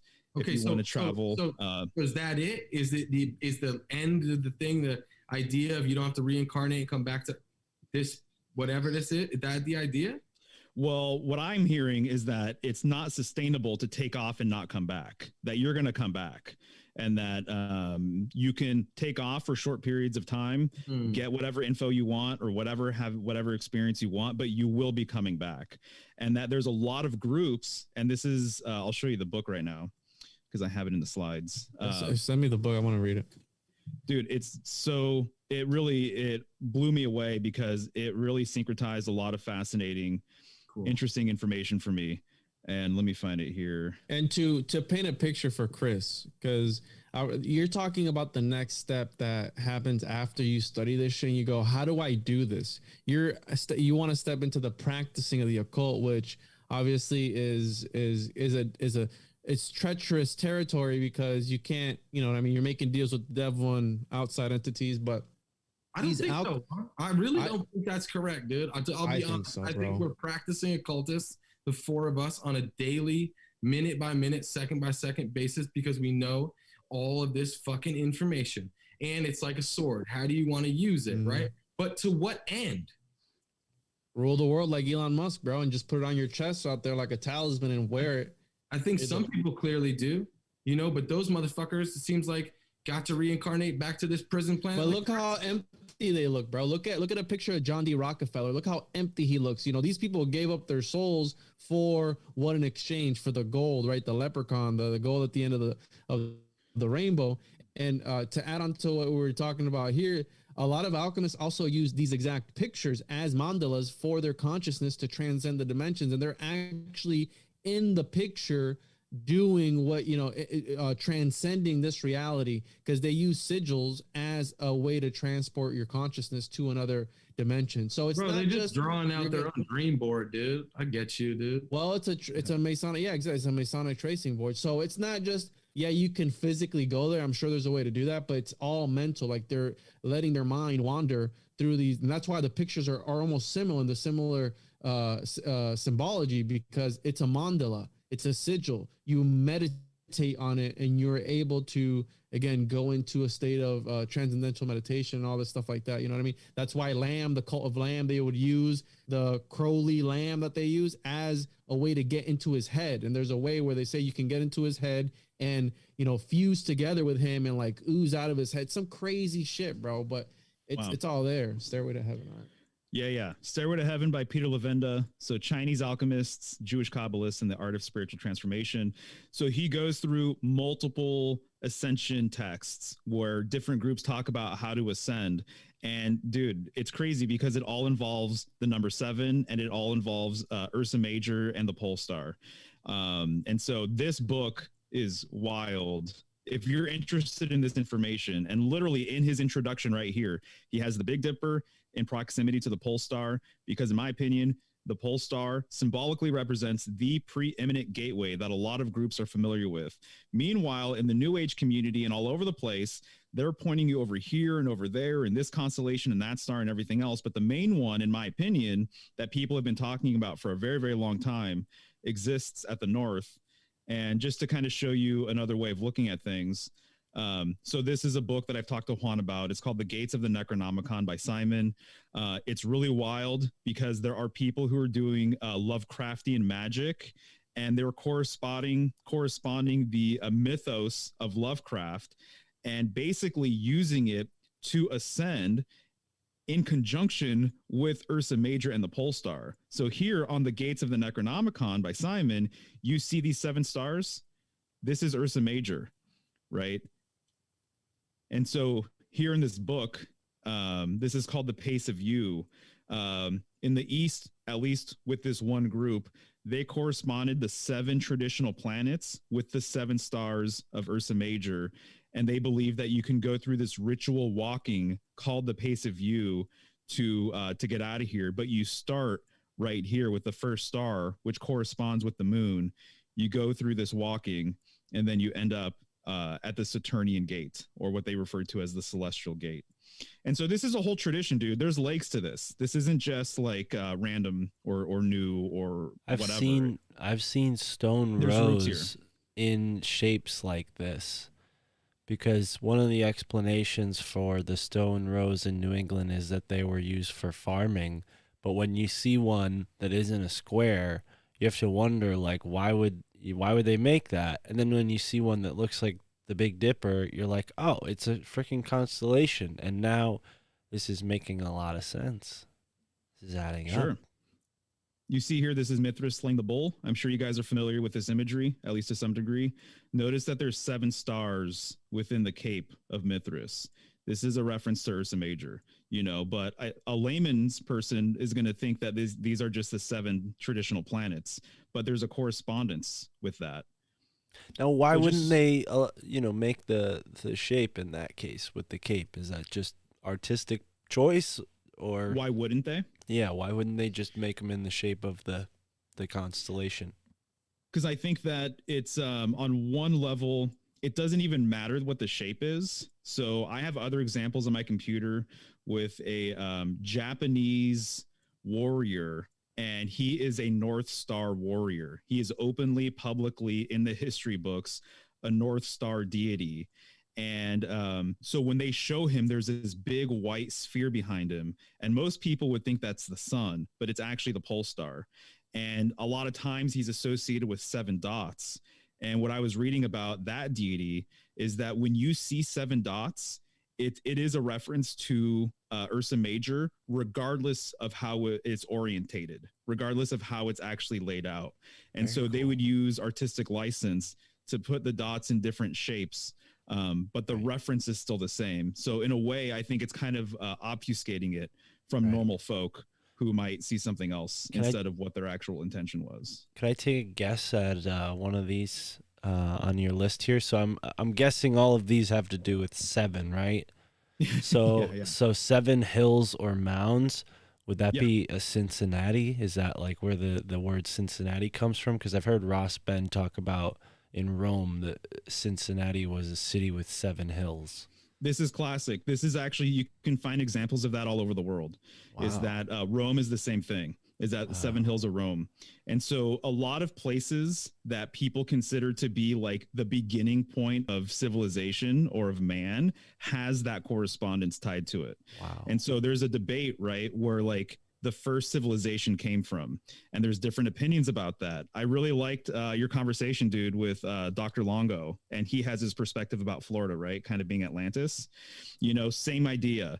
And there's people who think the Box Saga is a legit thing. Right. There's people who think Israel is the place. You know, there's people all over the place that have some of these ideas baked into the location where they grew up or where they do their worshiping, because they think it's essentially that it's the central pole. They think that it's a significant place and that this is how you connect heaven and earth via this location. But there's a lot of cities that actually have this sort of idea baked into it. And so 7 hills or mounds is something that you'll find out there if you Google it. I'm sure there's multiple examples. Well, and what about the 777? Because you see people take that on as like a namesake, you know, like Crow 777 comes to mind. Right. And then you have like the gambling machine with the 777 and like a lottery ticket. What's the power between the 777? I think the 777, that's a really good question. I think there's a number of ways of looking at it, but ultimately, if you're going to decode what it means, you have to look at the 7. And so what does the 7 mean? It means all of the things on my list, and kind of the gist of it is, I think it takes 7 steps to get here, and I think there's 7 steps to exit out of here, which is why the number 7 is so significant here for a lot of different reasons. And so I think that ultimately that's what it's encoding. And so just like this sigil here, there's 7 points. It says Babylon, you know, there's 7s all over the place. This is a reference to that central gateway that I'm talking about. That's why there's a yoni right in the middle. And that's why there's 7s all over the place. And this is why Ursa Major, you know, basically creates the swastika, essentially. You know, that's where it comes from. And so, you know, there's a lot of tools that look like number 7, but here you can see Ursa Major as it goes around the pole star. It kind of looks like it's a number 7. So I think that literally the number 7 comes from Ursa Major itself. That's my opinion. And so I think that when you literally write 7, you are referencing Ursa Major and everything that it encodes, including this central gateway portal sort of thing. So 777, you know, I think it's just like a magnification, you know, of that energy. I'm sure some people have very specific things to say about it, though, you know, because it equals 21. There's 21 cards in the major arcana. There's 22, including the full, you know, so there's a lot of things that you can kind of probably, you know, take out of that, too. But I think the power of the 7 is really, you know, what it's encoding and everything else. So, wow, yeah. The 7th card of the major arcana is the Chariot card, right? And so I think that this star on top of its head is a reference to the pole star. You know, that's why there's a canopy of stars above his head. And there's an esoteric Jewish tradition, basically, that is like all about the chariot. So it's called Merkaba mysticism, and that means chariot. And so the idea is that you take your chariot, your soul, your light body, and you go through the ascension process. And they believe that there's like palaces and like temples and shit that you can like worship at and study at, you know, in the heavens. Juan knows a lot about this kind of stuff, you know, and then you can return. But you took your chariot with you, you know, that you are this vehicle, you are this traveler, etc. So I think there's a lot of important 7 symbolism that's definitely baked into the chariot card, which is number 7. Yeah, and I think that good. He's got the armor like Elon. I think that there's I think the chariot card is so crucial, especially, and I hate to say it, but the Crowley deck, the way he's the full metal alchemist, and that's what I think that they're hinting at, where that orb he's got in the middle, he's literally like birthing reality or something. Or he's got the metal armor on too. It's a full metal. Yeah. And that's what transform. That's the top of that's what Transformers is all about, right? They got like the armor, and they literally, and when they make the movies, they literally film a fictional thing on a factual highway or whatever. And that's like what they're known for. Like if they say that they're at the Washington Bridge or whatever bridge, they're there. You know, a lot of places they go to sets or they do, but Transformers, when they film on site at the actual place.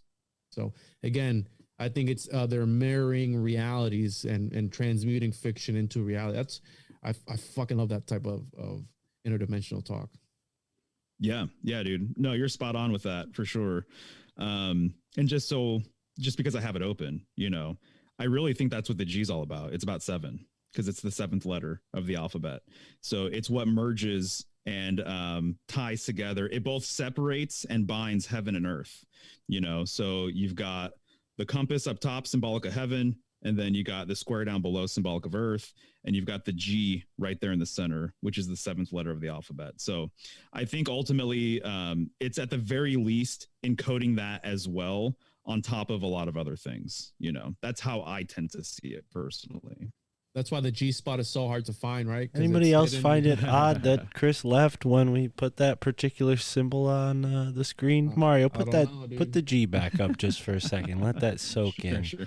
Let that soak in for people. Look at the absence. Oh, here he comes. Chris is still trying to find it, so that's why he's doing some type of way. Are you making my same G spot joke back to me? Also, dude, the thing is, the 7 in the sun is literally the sign for another group. All right. Anybody? The 7 and the Rosicrucians? 5% Nation that I've talked about a bunch of times. The hip hop guy. Well, can we talk about something that happened recently? And I don't know if Mario has anything on it, but the death of, what was it, Offset? He just died yesterday. I think he got shot somewhere. Was it Offset? Am I correct on that? Yeah. Which, at a bowling alley. Yeah, they're the group of 3, right? The 3 magi, the 3 whatever, et cetera, et cetera. We got a lot of 3 symbolism. But do you have anything on that of how maybe it was a ritual sacrifice? He was 28. I don't know. I don't have anything on that specifically. I did see that news for sure. But I do have a story on deck, something to decode that I don't know if we personally, I'm pretty sure we probably have talked about it, but maybe it'll be new to your audience or Chris or Mark here. But I wrote down that George Floyd, there's a lot of occult symbolism with George Floyd. Not sure if you guys have ever talked about that. But there's a lot of juicy stuff kind of going on with his storyline. I actually wrote down some notes of several things that we could talk about. If you want, I can run through the notes and then you guys can kind of choose the topic. Yeah, and I want to correct myself. I'm retarded. It's Takeoff, not Offset. I'm an idiot. But that's the rappers. Yeah, he took off to the other dimension is what he did. But yeah, go ahead, dude. Go ahead and go down your list and we can. Dude, rest in peace to that kid, man. Jesus Christ. Yeah. Supposedly over a dice game, you know, divination. Damn. I don't know. So I know, Juan, you know a lot about Pythagoras. There's the main pass. Fucking pass. Hard pass. There's I was looking through my folder of just like random images and stuff that I thought you guys might appreciate and we can get into or whatever. But there's the main Pythagoras image that's in Secret Teachings, that there's things to decode in there that I've been wanting to get off my chest for a little while. There's that. On Sunday, I gave a presentation about chaos symbolism and this gnarly book that I have with like amazing artwork. I did a presentation on that with chance from Interverse. The book is right here. It's a monster. It's from 1733. I was watching that. I'm going to show you the book. Yeah, that's one of the big ones. My secret teaching of all ages is that size too. Nice. Jesus Christ. Was that made out of like human flesh? Look at that. I wish, dude. Comic-Con, dude. So chaos symbolism is definitely a thing for me right now. And the first plate is about chaos. Also Mercury and mercurial symbolism, how it ties into some of this northern stuff and Freemasonry. I already told you about George Floyd. The death card could be something we can get into because we are in Scorpio season. And then I have written down, which we already talked about, Elon Musk, Iron Man stuff. Somebody in the chat asked if you have anything on Nancy Pelosi and the hammer symbolism with her with her husband allegedly. Do you have anything on that? No, I don't even know anything about that. What's going on? Supposedly, he got attacked by his gay lover or something? That's the conspiracy. Nancy Pelosi's husband was doing extracurricular activities with a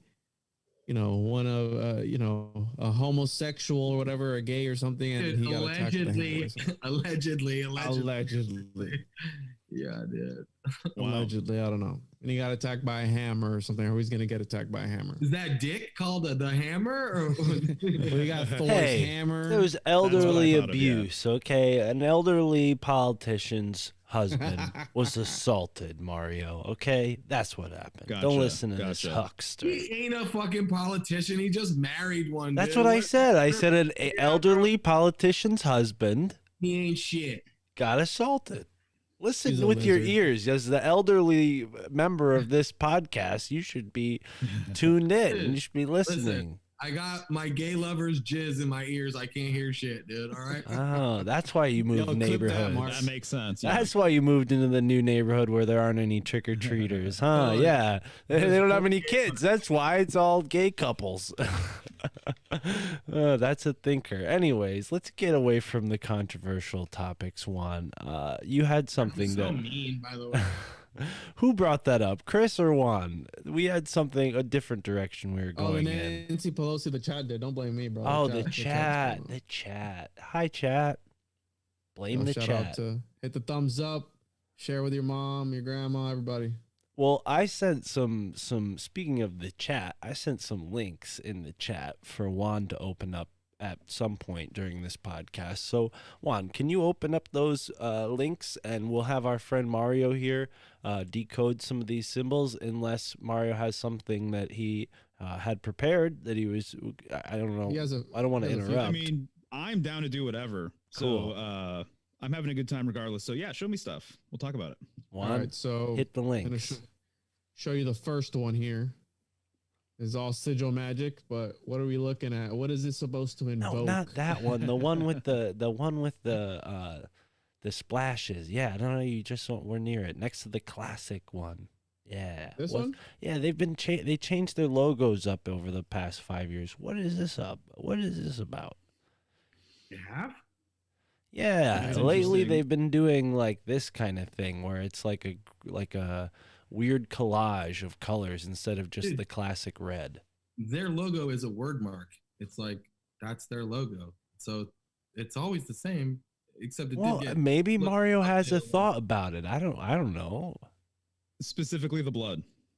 Is that where that's what you're wanting to talk about? No, I don't have any thoughts on it. I'm neutral. I want to know what your symbolic eye sees when you see this logo. That's all. Right.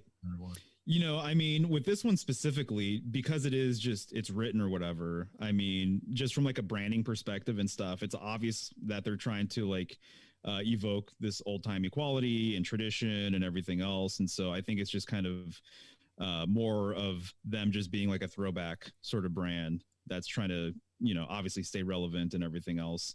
It's actually kind of nice, dude. When I see older logos and like older ads and stuff, it's amazing how much detail is in some of the older brands and advertisements. You know, you could even read like a paragraph describing like whatever the ad is about, versus now it just doesn't fly.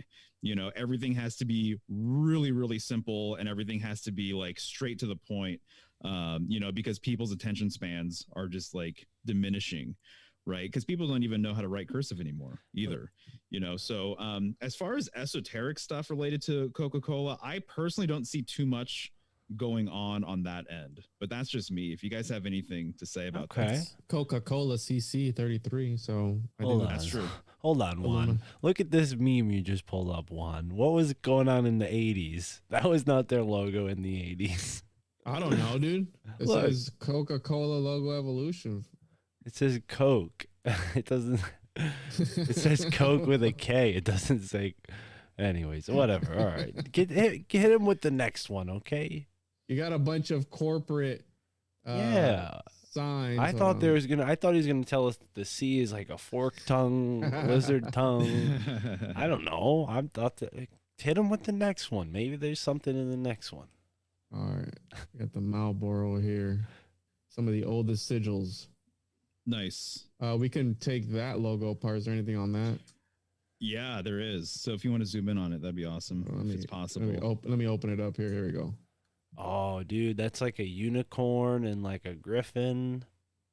Horses. Is it a unicorn? I think so. No, it's well, yeah, I don't know. It's got like a weird tail. Where's its horn, dude? Right there. It's got a horn. It's got a crown, bro. That's a crown, big dog. No. The other one has a horn, bruh. That's the ear, big ears. Dog. You guys are such simpletons. Such I simpletons. see more ears as well, personally.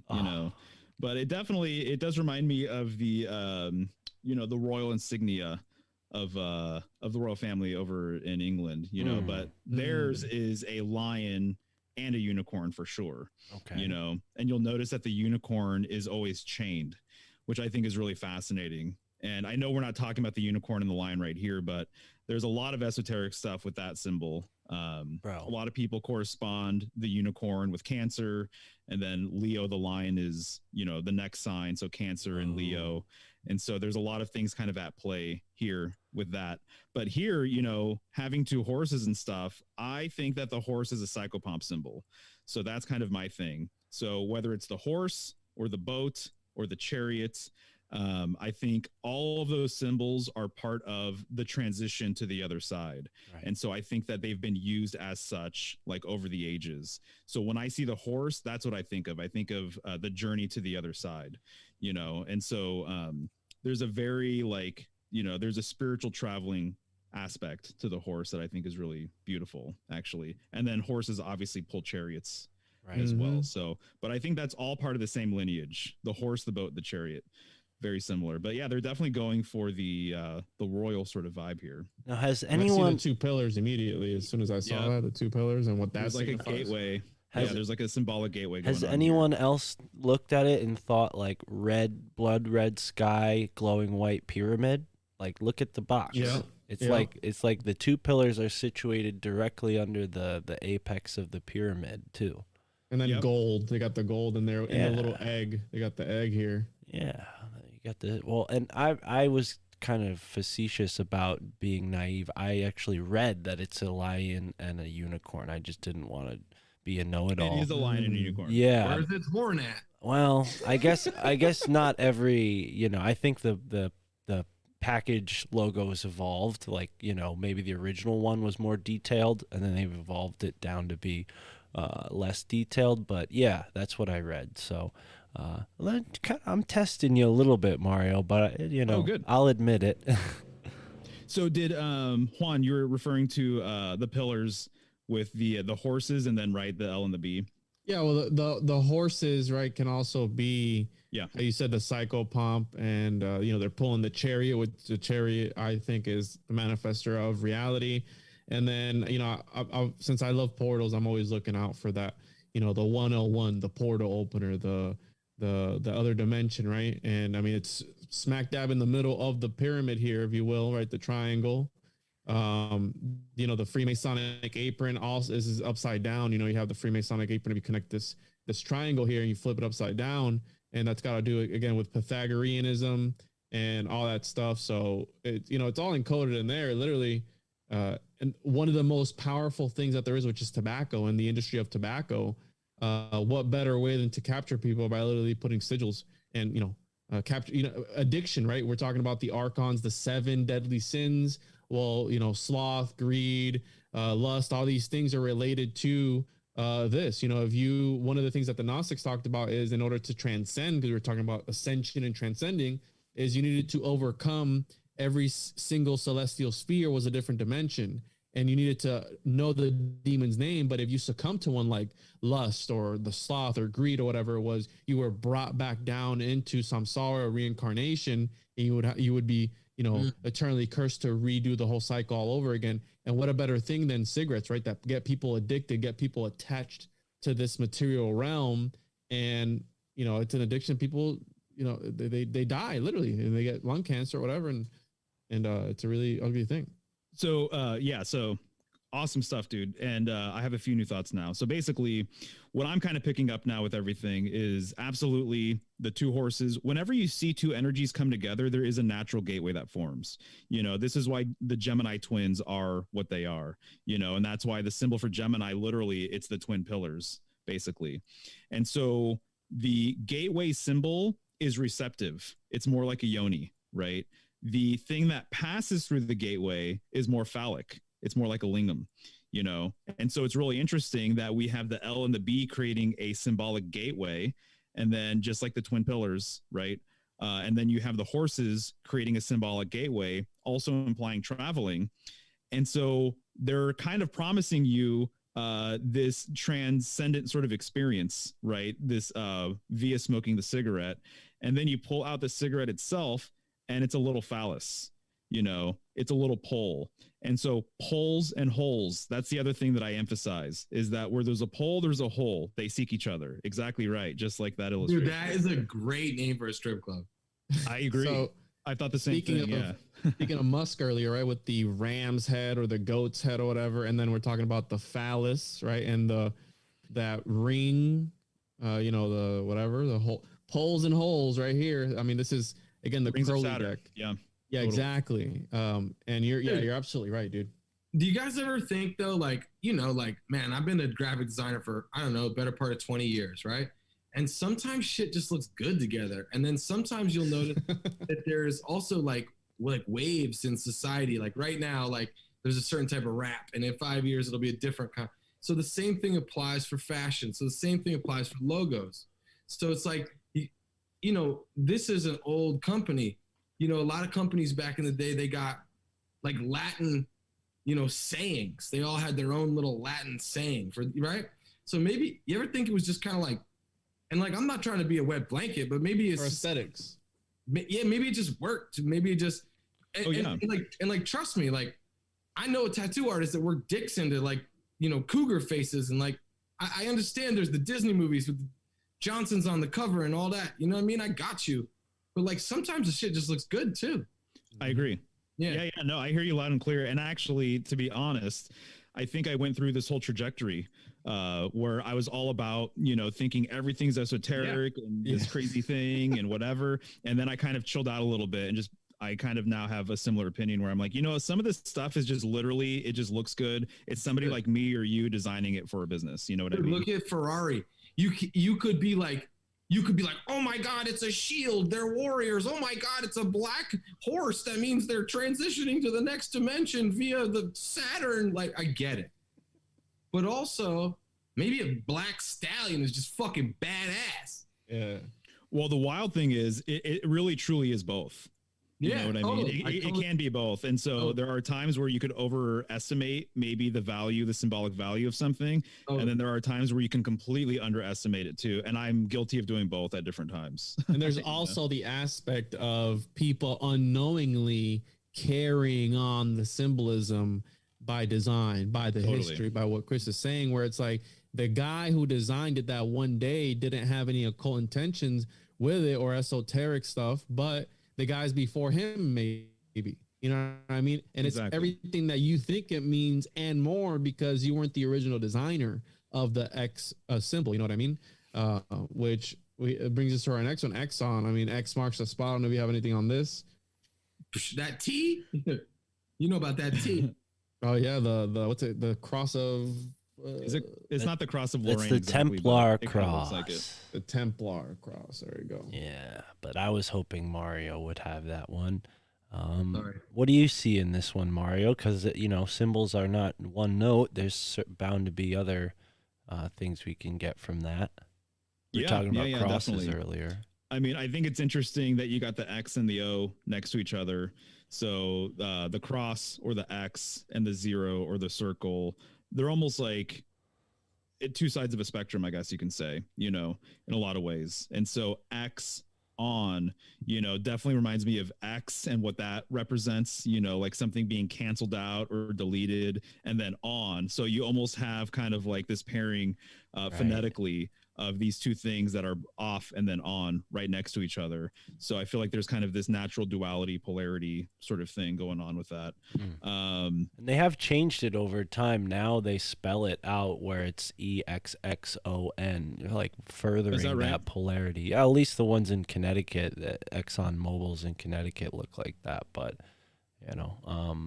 yeah. Right. Interesting. Right. And so X marking the spot, I mean, I'll just say it because it's truly how I feel. But I think symbolism, kind of like the whole language of symbolism as we know it, including all of the esoteric stuff and the planets and constellations and the letters and everything else, I really feel like there's a northern origin with all this stuff. That's another angle to some of what I was talking about earlier, is that there are a number of groups who think that humanity comes from the north and returns to the north. And so everything is an expression of this axis mundi, of the pole star, of what happens there. It's like the sacred center that emanates everything. It's like a seed sort of thing. So everything came from this expression and returns back to it. It's like the center of the toroid, I guess you can say. The center of the toroid all comes out from one original spring in the middle. So I think if you analyze anything through that lens, you're going to start finding those connections. And so the X or the cross, in my opinion, the center of an X or the center of the cross is the north.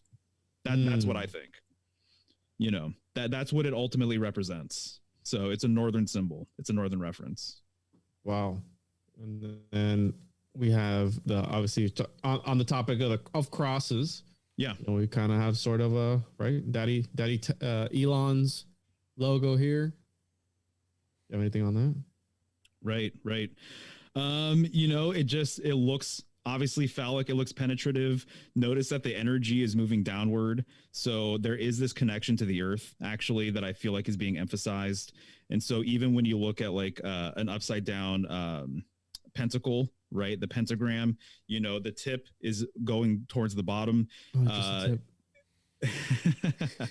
then also earth, if you look at the alchemical triangles, earth is a downward triangle as well, so they're definitely emphasizing, I think, the earth with this one. They're drawing your eye downward. And then notice that in most of these examples, or at least just some of them, maybe a Tesla is right below the T. But I think that a lot of these things too, from a branding perspective, it's like they don't want people to know I guess maybe the jury's out about Tesla, like historical Tesla, what he was all about, what he represented. Is he a construct? Is he not? Was he a legit person? All these different types of things. But to me, it really seems like some of these brands are put out there so that people don't find the original source for the name. And I think Tesla is like a pretty good example of that, probably. Interesting. So you Google Tesla, you're going to find everything about Elon Musk and these cars and everything else, but you're not going to find out about historical Tesla, probably. But dude, he didn't start that company. He bought that company. Yeah, he bought the name. Yeah, he bought the company. That's the other thing. So it's like, I don't even know if, I think he's a construct though. I don't know who he is. Wait. So Mario, I did an episode that I said that Elon Musk is one of the little machine elves from the DMT realm in this dimension. Do you think that maybe he is a DMT elf that escaped his matrix and is trolling us here on this realm right now?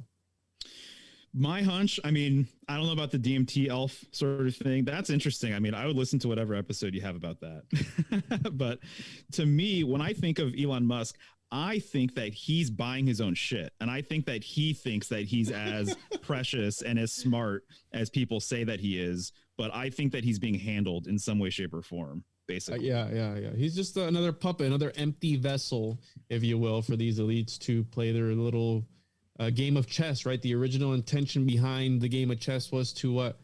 To affect reality, right? In real time, right? That you have the Golden Dawn with their form of chess, which again is another sort of divination technique. So you have the black and white checkered board and all that stuff. So I think it's a real life Game of Thrones, if you will, with these elites and the stuff that they pull out. And then obviously, look at we have here, Daddy Bezos with his. You start off with, remember that theory that I present to you, where the more books you have in the world, like the more power you have. And we dug up all those people who had the biggest libraries, obviously John D being one of them. Mm-hmm. But then who was Jeff, from Amazon? He had a bunch, he started selling books at first. He had a ton of books.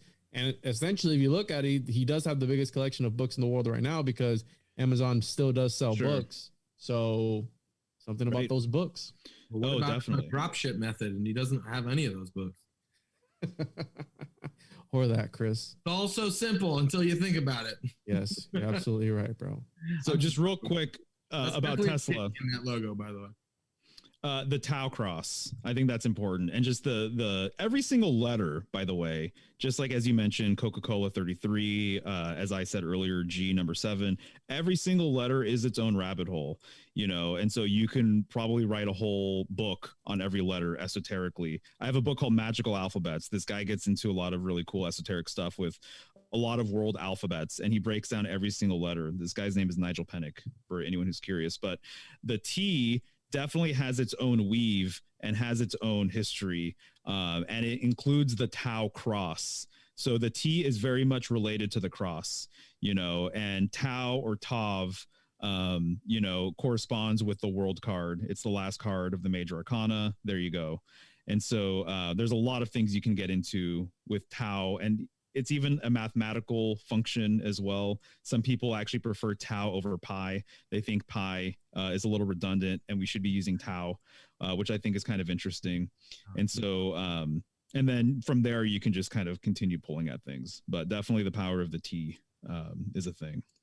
Yeah, and the triple Tau, this was understood as like a symbol of like the creator. That's why people would align their names numerologically, and this has to do with Shakespeare and the Shakespearean and the Baconian code, right? Where it's like this whole rabbit hole if you go down it, but it's got to do a lot with the triple Tau is like at the center of it all. Dude. The triple Tau I put in one of my videos for cancer because what I found out that the Freemasons believe is that literally the horizontal line of the triple Tau is symbolic of Aries and Libra. So Aries, there it is. Yeah, exactly. So Aries would be on one side, Libra's on the other side, and then the vertical line in the middle points to Cancer. And Cancer was known as the gateway of man, and that this is what we incarnate through. We come through the gateway of man, which is Cancer, and we leave via the gateway of the gods, which is Capricorn. Another portal. So, it's another portal. Exactly, dude. And so that's why you have the keystone on top of the royal arch, and so through that hole of the royal arch is where the keystone goes. And this is where the light shines down onto the figure that a lot of times is in between the pillars that the arch is supported on. So that's my understanding. There's this astrological correspondence with the triple Tau there. Yeah, this is a really deep rabbit hole. Whoever wants to go down it one day. Yeah. It's like really deep. Like they break all this down. Again, triple Tau, like it goes so deep. And again, it's like staring at clouds. I see one thing, you see another. So, you can get really lost in the sauce. That's true, dude. When it comes to that, we have here another. Let's see here. So we did Amazon. We have. Okay, you don't need to show that one. You set me up, bro. You don't need to show that one. Well, look, I wanted to show. Here's another cigarette brand with a pyramid in it. Boom. They're doubling up on pyramid symbolism. I wonder what the connection is. And then a serious one that I sent you, Juan. The latest one I just sent you is very serious. No jokes. If it's not, I'm gonna No, there's no jokes. This is camel corresponds with the Hebrew letter, which is Gimel. And then Ah. that corresponds with the high priestess card. And so there's a lot of interesting stuff there if people want to pull at that. But, you know, there was a time, Egyptology, dude, it's really fascinating that there are just times where it just blew up. And it's part of, like, you know, just mainstream culture, and people are excited about it, and people want to read books about it and watch movies and like everything else. And so I'm not exactly sure like what decades those are. But I know for a while, just from a branding perspective of taking advantage of something that's popular, Egyptology was like definitely a thing at like multiple points throughout history. Yeah. So part of me kind of thinks about that too. Well, Camel cigarettes CC 33 again. There you go. so Yep. this latest thing I sent Juan to show, the rock symbols. These are carved into This a one? very large rock that was found in Dighton, Massachusetts, and to Nice. this day they haven't really figured out who originally. Well, where are you right now? Just So I'm trying to find a bigger picture of it. No, it's fine. I'll zoom in through Zoom so that okay. people watching can see it. I didn't even know you were moving it around. My bad. Yeah, I could do that. But yeah, can you see this, Mario? What do you think? Is there anything that stands out like from here that may be connected to a constellation? Possibly the one down at the bottom there. Some people have looked at this and thought, oh, there's like Norse symbolism in it. And, you know, in the area, we have Native American cultures. There's, you know, only theories say that the Norse people were there. Right, right. Well, you know, just rock art in general, petroglyphs and stuff. I was fortunate enough to take a series of classes with a guy locally in person, and he had spent his life breaking down petroglyphs and stuff in the Pacific Northwest. And so he had a lot of photos of the petroglyphs, and his whole thing, he had a different take than anything else I've ever heard. This is not necessarily my jam or whatever, but what he said really resonated with me personally. And he said that there's actually a very practical reason for some of the petroglyphs that you see. And what they're doing is they're scrawling or they're encoding these rocks with information about local plant life, the water, the minerals in the rocks, the minerals in the soil, in the dirt, if you should drink this water, different alchemical formulas on how to create different things that might be helpful for you. And so he was saying that when he sees a lot of rock art, what he sees is actually notes being passed from one tribe to the other potentially, or maybe within the same tribe. Right. And they're literally relaying important information about what is actually going on with that land. So even like, hey, don't drink this water because it has too much of this in it, we found. Right. If you're going to do whatever sort of create this kind of medicine, you might want to use X, Y, or Z that you can find locally or whatever. Dude, Mario, have you ever seen the train hobo art? Oh, I was just thinking about I that. love that, man. Yeah, that's like a Exactly modern right. expression of that same concept. Wow, good What's point, it called? Chris. The what? Hobo art. They put that along like railroads and whatnot. But yeah, I'm glad you mentioned that, Mario. I know that's not your forte, but at least you spent some time with that expert, and it's cool to hear you relay that. I think, you know, within that line of thinking, it could be that the Native Americans knew, hey, this is an area where like European fishermen come a lot. So maybe that's why they carved like a rude drawing of what kind of looks like a guy wearing armor, right? Because they're like, yo, this is like Vikings come around here, dudes, watch out for them kind of thing, to your point. Yeah. But it could be really practical stuff. It may not be cosmological or anything like that. It looks like Basquiat, dude. It does. So, but as far as, you know, what else is potentially in there? Yeah. I mean, you see a horned animal that could be Taurus, you know, or it could be another number of animals or representations, you know, so definitely to unpack this one would require some time. Yeah, it's like you said, that practical use of it. Like, hey, you know, we don't have paper, we don't have pens. Let's just chisel it into this rock to pass it on to the next generation. Like, hey, this means X. It doesn't have to be occulted or anything like that. Always, it could just be a rock that they were just graffiti or doodling on. You know what I mean? Like, dude, have you ever seen how much graffiti is in the Grand Gallery of the fucking Great Pyramid, like above the tomb? like Uh-huh. of it. Mm. There's I've never seen that. Napoleon's fucking dudes were graffitiing it. Like, Wow. yeah, dude. So we've been doing this since day one. With people like, why do people do graffiti to this day? It's like there's something in the human spirit that wants to put their name on shit. Mm-hmm. Right.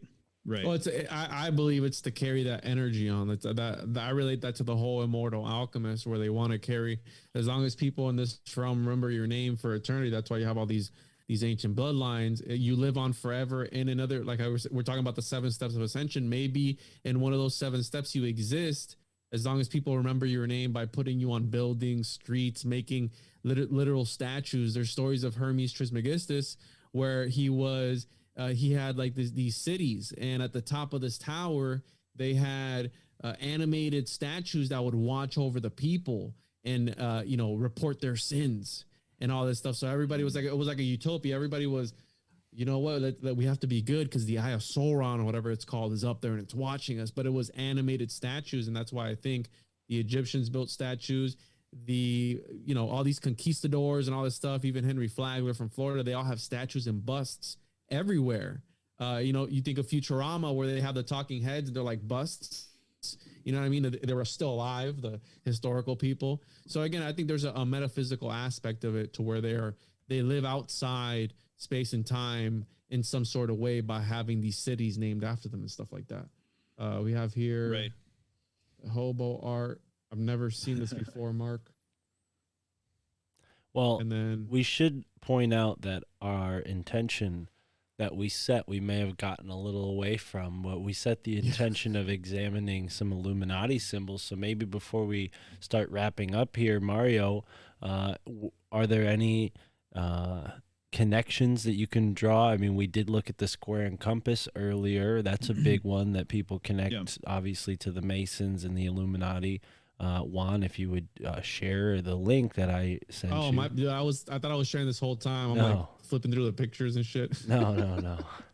It's okay. There you go. But yeah, there's quite a few symbols that get associated with the Illuminati. I mean, that's a good one to focus on, Juan, because it kind of shows you a couple different ones all at once. But what do you think, Mario? Is this all just like internet hype, or is there some actual historical significance to these being associated with the Illuminati?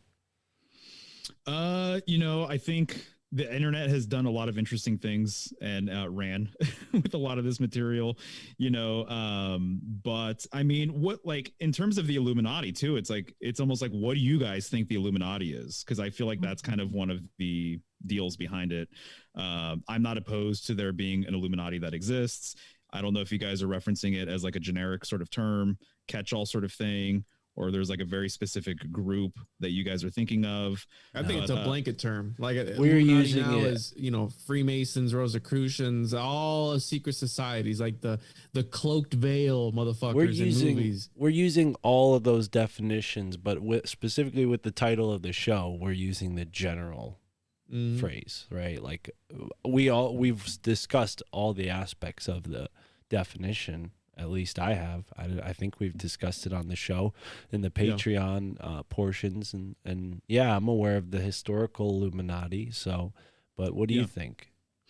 As far as the symbolism goes, let's just talk about the Eye of Providence, and what that's all about, right? And so this idea of there being an eye in the sky is what I think of. And so the eye in the sky, I'm going to sound like a broken record. It's a North Star reference. These are all, like what I'm saying, symbolic language is a northern North Star axis mundi reference. Right. These are polar concepts. These are polar symbols, in my opinion. Every single one of them. It's the brightest star. I mean, it's looking at us all the time, at least, right? I mean, and even in the southern hemisphere, they can see it, or no? No, they can't. And that is actually a code that I want to crack. Okay. So I've been in touch with a couple of Australians, but they can totally gets it. They can see the Big Dipper and Little Dipper in the southern hemisphere. You said earlier. I said 90% of the world's population can. Oh, okay. Depending on where you're at in Australia, I believe you can definitely be too far south. In order to see it, but most of the world's population has been able to see it, including people in India and China and stuff like that. So really, really old histories. people were referencing it and but that's acknowledging it. That's because most people have lived historically above the equator in the northern hemisphere, though, right? I mean, we're talking about. Is that what you're suggesting, that it's because it's been? Because I've never been to the southern hemisphere, so I'm curious.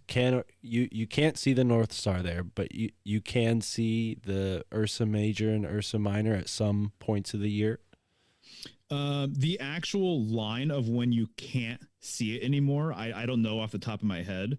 But yes, you're right. It's a lot of people, even I believe just south of the equator, can see some of Ursa Major. Ursa Minor is too close to the pole star, and so you wouldn't be able to see it. But when I was doing research, all I was looking for was just like percentage of the population that is above that threshold.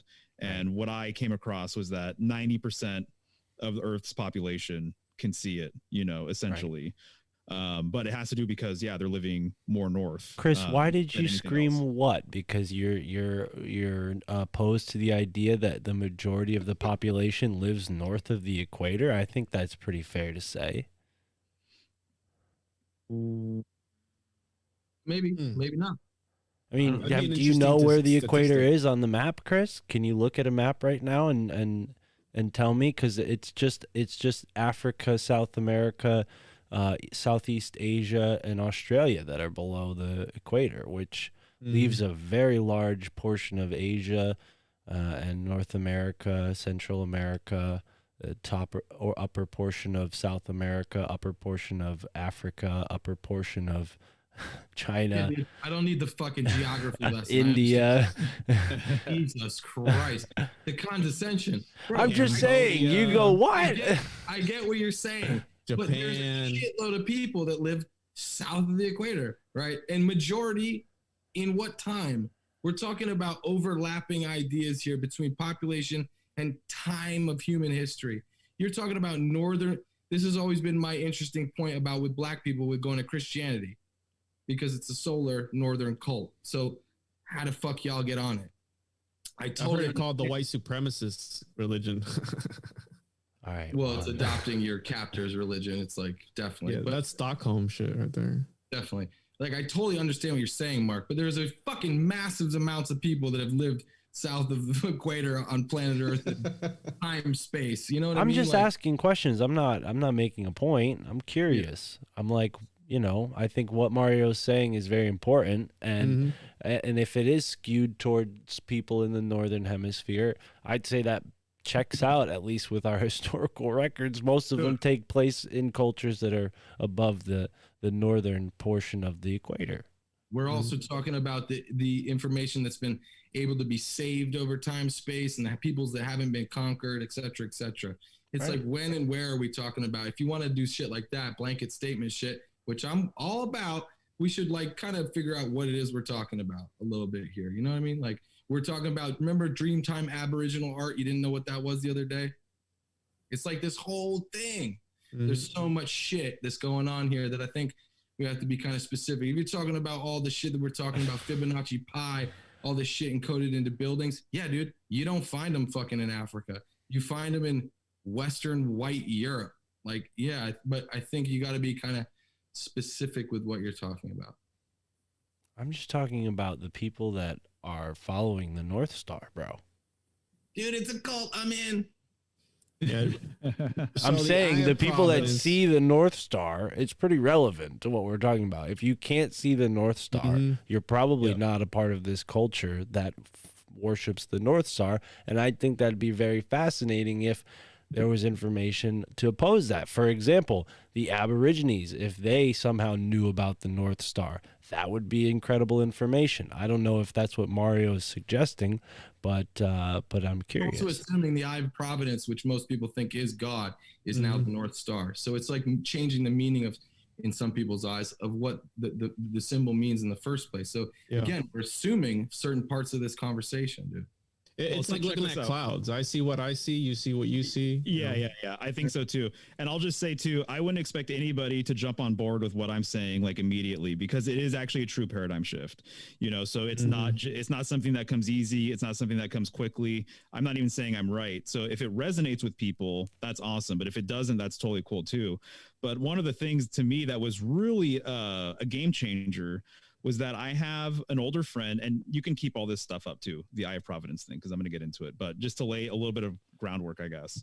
I have an older friend who got really into symbolism. He is not a flat earther. He is not a geocentrist, right? That is not his game.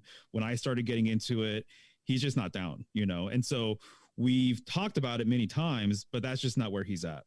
And so as I've been bringing these things up, though, over the years, and his library is huge. He's very, very well read. He's written books about mythology, sort of thing, right? So he's not just like a casual symbolic hobbyist sort of guy.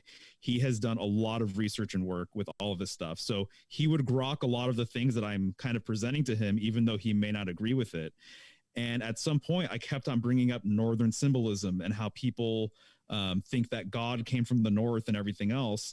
And he basically said, he goes, the supreme deity for most cultures and religions comes from the North. Whether they know it or not, that is the reference. There's a reason why Santa Claus comes from the North Pole, and he's like pop culture God, basically, in my opinion. So that's not an accident. It's not an accident that we put a star on top of a tree. You're putting the North Star on top of a world tree. That's what you're symbolically doing during Christmas. And I have heard exactly what you're relaying before, and the understanding is that people who aren't aware of the North Star, because they can't see it physically from where they are on the globe, they create more of a pantheonic religion that has more of a multitude of forces rather than one central deity. So I'm really glad that we got there. What's really fascinating is even in India, when you look at Vedic mythology and everything, they have these guys called the rishis. And so their whole opinion is that the 7 rishis came from the North, and they literally correspond one of the rishis, one of the sages per each star in Ursa Major. And so they're some of them, not all of them, just like what I talked about earlier with this kid talking about geocentrism and stuff. But some of the people who study that stuff are very well aware that a lot of groups, deities come from the North. And so there is this idea that the throne of God exists at the North, right? So therefore, the eye of God is also at the North. There are multiple symbols that encode Northern symbolism. One of them is the mountain. The main one that I like to refer to all the time is the world tree. But the world mountain is a concept like Mount Meru. And there's lots of different types of work of art where, especially in the East, where you see this central mountain and it's in like concentric rings, or it's within a mandala or something to that effect. What they're encoding is that this central mountain exists at the North, and that this is symbolically a dwelling place of God. So when I see the Eye of Providence, when I see a pyramid, that's what I tend to see. And that the eye in the sky is symbolic of the North Star. And so that's what I pull out from it personally. And even the Egyptians, if we're going to talk about Egyptology and the pyramid and everything, they had a whole entire ritual called the opening of the mouth ritual, where they used tools so that different pharaohs can ascend. And these tools look like the number 7 because they're a direct reference to Ursa Major, and if you guys want to see slides about that, I can show you slides about that. And so they had multiple Northern symbols, including the thigh of the bull, and including what was called the adze tool, which looks like a number 7. So they would hold this tool against the mouth of a pharaoh, and this helped them in their afterlife journey because you go to the North. So if people want to know more about the Northern aspect of Egyptology, there's a book called The Isis Thesis by Judy K. King, and she gets into it. So when I see these symbols, that is my bias, and that is kind of what I think about, is that all of these things kind of get channeled back to this common sort of theme, which involves the North, Northern symbolism, the North Pole, the Pole Star, Ursa Major, Ursa Minor, etc.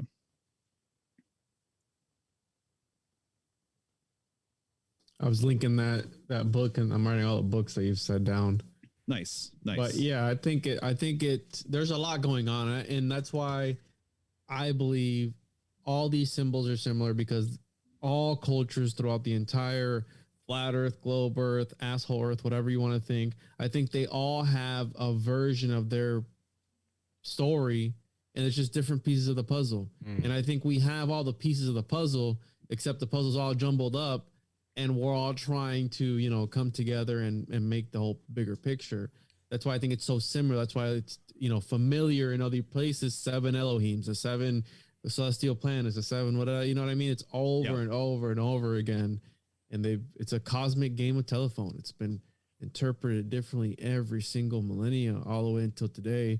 And here we are, 2022, talking about it on Illuminati Confirmed. Well, I've heard this all interpreted similarly, but without the North Star emphasized, where they were talking more about the seasonal impetus for cultures to have a leadership, top-down leadership in a place where maybe you have a winter, because you got to say, hey, okay, we got to get this done by this time, because everybody, if we don't have this, someone's going to die, right? So everybody had to listen to whoever was in charge, otherwise the community would be jeopardized. Whereas in the cultures of the equator, you got this like more of a circle, right? As opposed to the triangle, pyramidal, top down, you have more of a circle of, okay, do we all agree that we're going to do it this way? All right, great, let's do it this way now, because there's less of a seasonal sort of pressure each year.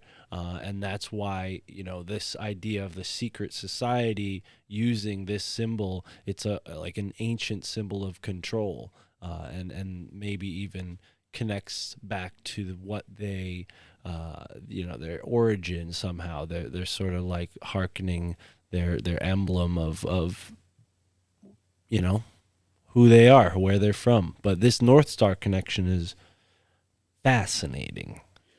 Well, the stability and the structure that you just brought up, right, with having control from the top down, obviously that's one of the first things people are going to notice with the pyramid, right? The control system, right? What's at the very top? Is it fucking Pindar or some demon or whatever?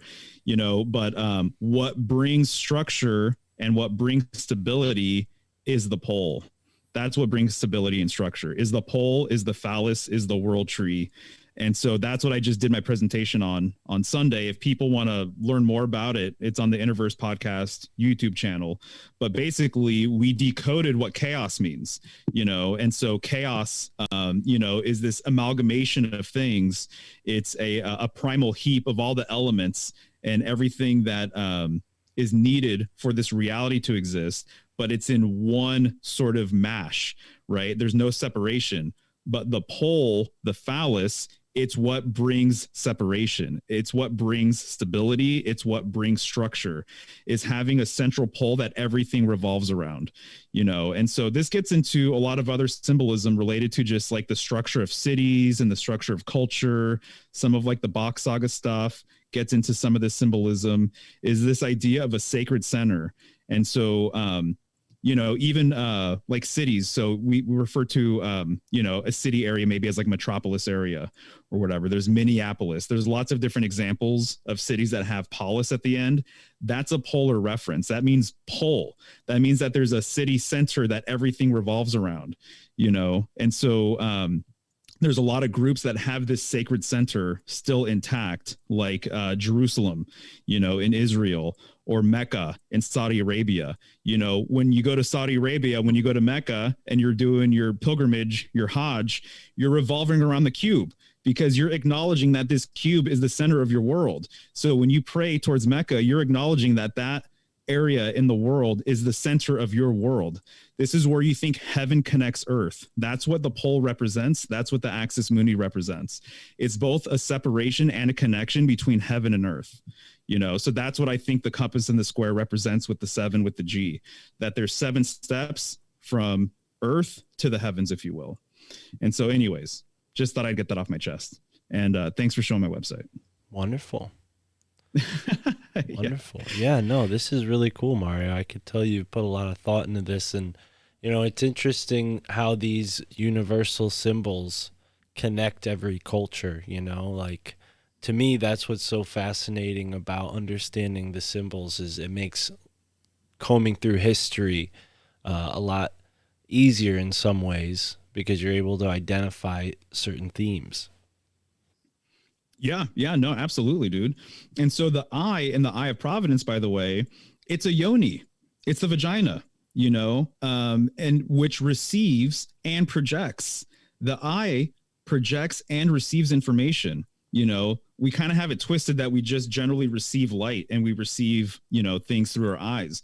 But all yoni, vesica pisces shapes, they both receive and project, so that's what the eye is. So the eye symbolically is a gateway, and it's talking about the preeminent gateway that I've already been talking about here, which is the Northern Gateway, pretty much. So that's how I see it. And so I'm going to get more into all of this information on my channel, just like moving forward. And I want to start making longer content based around this stuff, small documentaries and things like that. Up until now, I've been pretty focused on the signs. I've been focused on making like smaller digestible videos, but I think it's time for me to actually kind of stretch that out a little bit and start making things that really go all in with this stuff. So right on. Well, dude, this has been a real blast having you on Illuminati Confirmed and getting into all this stuff with you. What do you guys think? Is Mario confirmed or what? Illuminati Confirmed. Definitely. Right on. Can I get a Can I get a yeah, Mario, please? Right on. No, you don't I'm ever. not sure about that one, man. Don't ever ask the guest for a hoya. It never hurts to ask, though, right? Also, shout out to Juan and Mark. Was thumbing through this today, and I'm totally digging it, guys. Thank you. It's good stuff. Yeah. Thank you. Shout out to Slick Dissident in the chat. He also is a writer in that book there, and thank you. Yeah, I think I missed the deadline for October's issue, but I'll be writing another article for the next one, and people could pick that up on Juan's Ko-Fi store, the Occultist Monday zine series inspired by me, of course, but we don't need to debate that again. What do you got? Oh, you got more cool stuff to show. Well, right on. All right, cool. Any final thoughts, Chris, before we wrap up here? No, I think that I was waiting for the last part the whole time. Like, I feel like you really wrapped it up there nicely. You know what I'm saying? We took a while to get there. Okay, well. But it was, that last bit's dope. Like, I'm sorry, I'm like an old guy, like stuff in short form, like bursts of information, you know what I mean? Because I don't know, it's the way dude, I've been doing logos and shit. Like, I trust me, I understand these concepts like backward to forward, you know what I'm saying? Like, so it's really interesting to see them applied, you know what I mean? And like when you, so sometimes I like it wrapped up. Like if you're like telling me that if I go to Mount Meru, then there's gonna be a ladder to the North Star, like that's what I'm trying to go hollow, you know what I mean? But yeah, sometimes I don't have the bandwidth to like, you know what I mean? I need it quick, dude. Yeah. Just takes a Viagra before every episode, so just I just like, bro, like I'll be honest, dude, like, you know, after a long time doing the thing, you know what I mean, and like snowboarding, for example, man, my old ass is only going up there on powder days, dude. Like, you know what it is. So sometimes like I need that, you know, full octane, you heard? And that's just what it is. Right. I hear you, dude. That's why I do quick videos. So you might like my channel if you haven't checked it out. Most of the videos are like 2 minutes long, so I just try and get to the point, you know. But I think you like it's ill. Like a lot of designers, dude. Like you're saying, like man, like I worked in design a long time. You know how many people put fucking pyramids and eyeballs and shit and have no idea about any of this shit? Oh God, yeah, absolutely. Yeah. Guilty. Like, I've been there. Oh yeah, I mean, me too. Yeah, of course. But like as you like pull the string, there's a lot more interesting shit there. It's just speaking of pulling the string, everybody who's live right now, pull the string, go over to Mario's channel, subscribe, and check out the quick high octane content that he's going to be putting out, similar to the way Chris speeds down the slopes. Mario will be speeding into your notifications. Make sure you hit that little bell on his channel and ours while you're at it. But for now, we're going to slide over to the Patreon. If you haven't signed up for the Patreon yet, do so, and you could hear everything that happens on the scenes, behind the scenes, in front of the scenes, wherever the hell Chris is swimming right now. But thank you guys for being here, live chatters, and we'll talk to you soon. We'll be back not next Tuesday, but the Tuesday after that, unless you're on the Patreon, in which case we'll see you.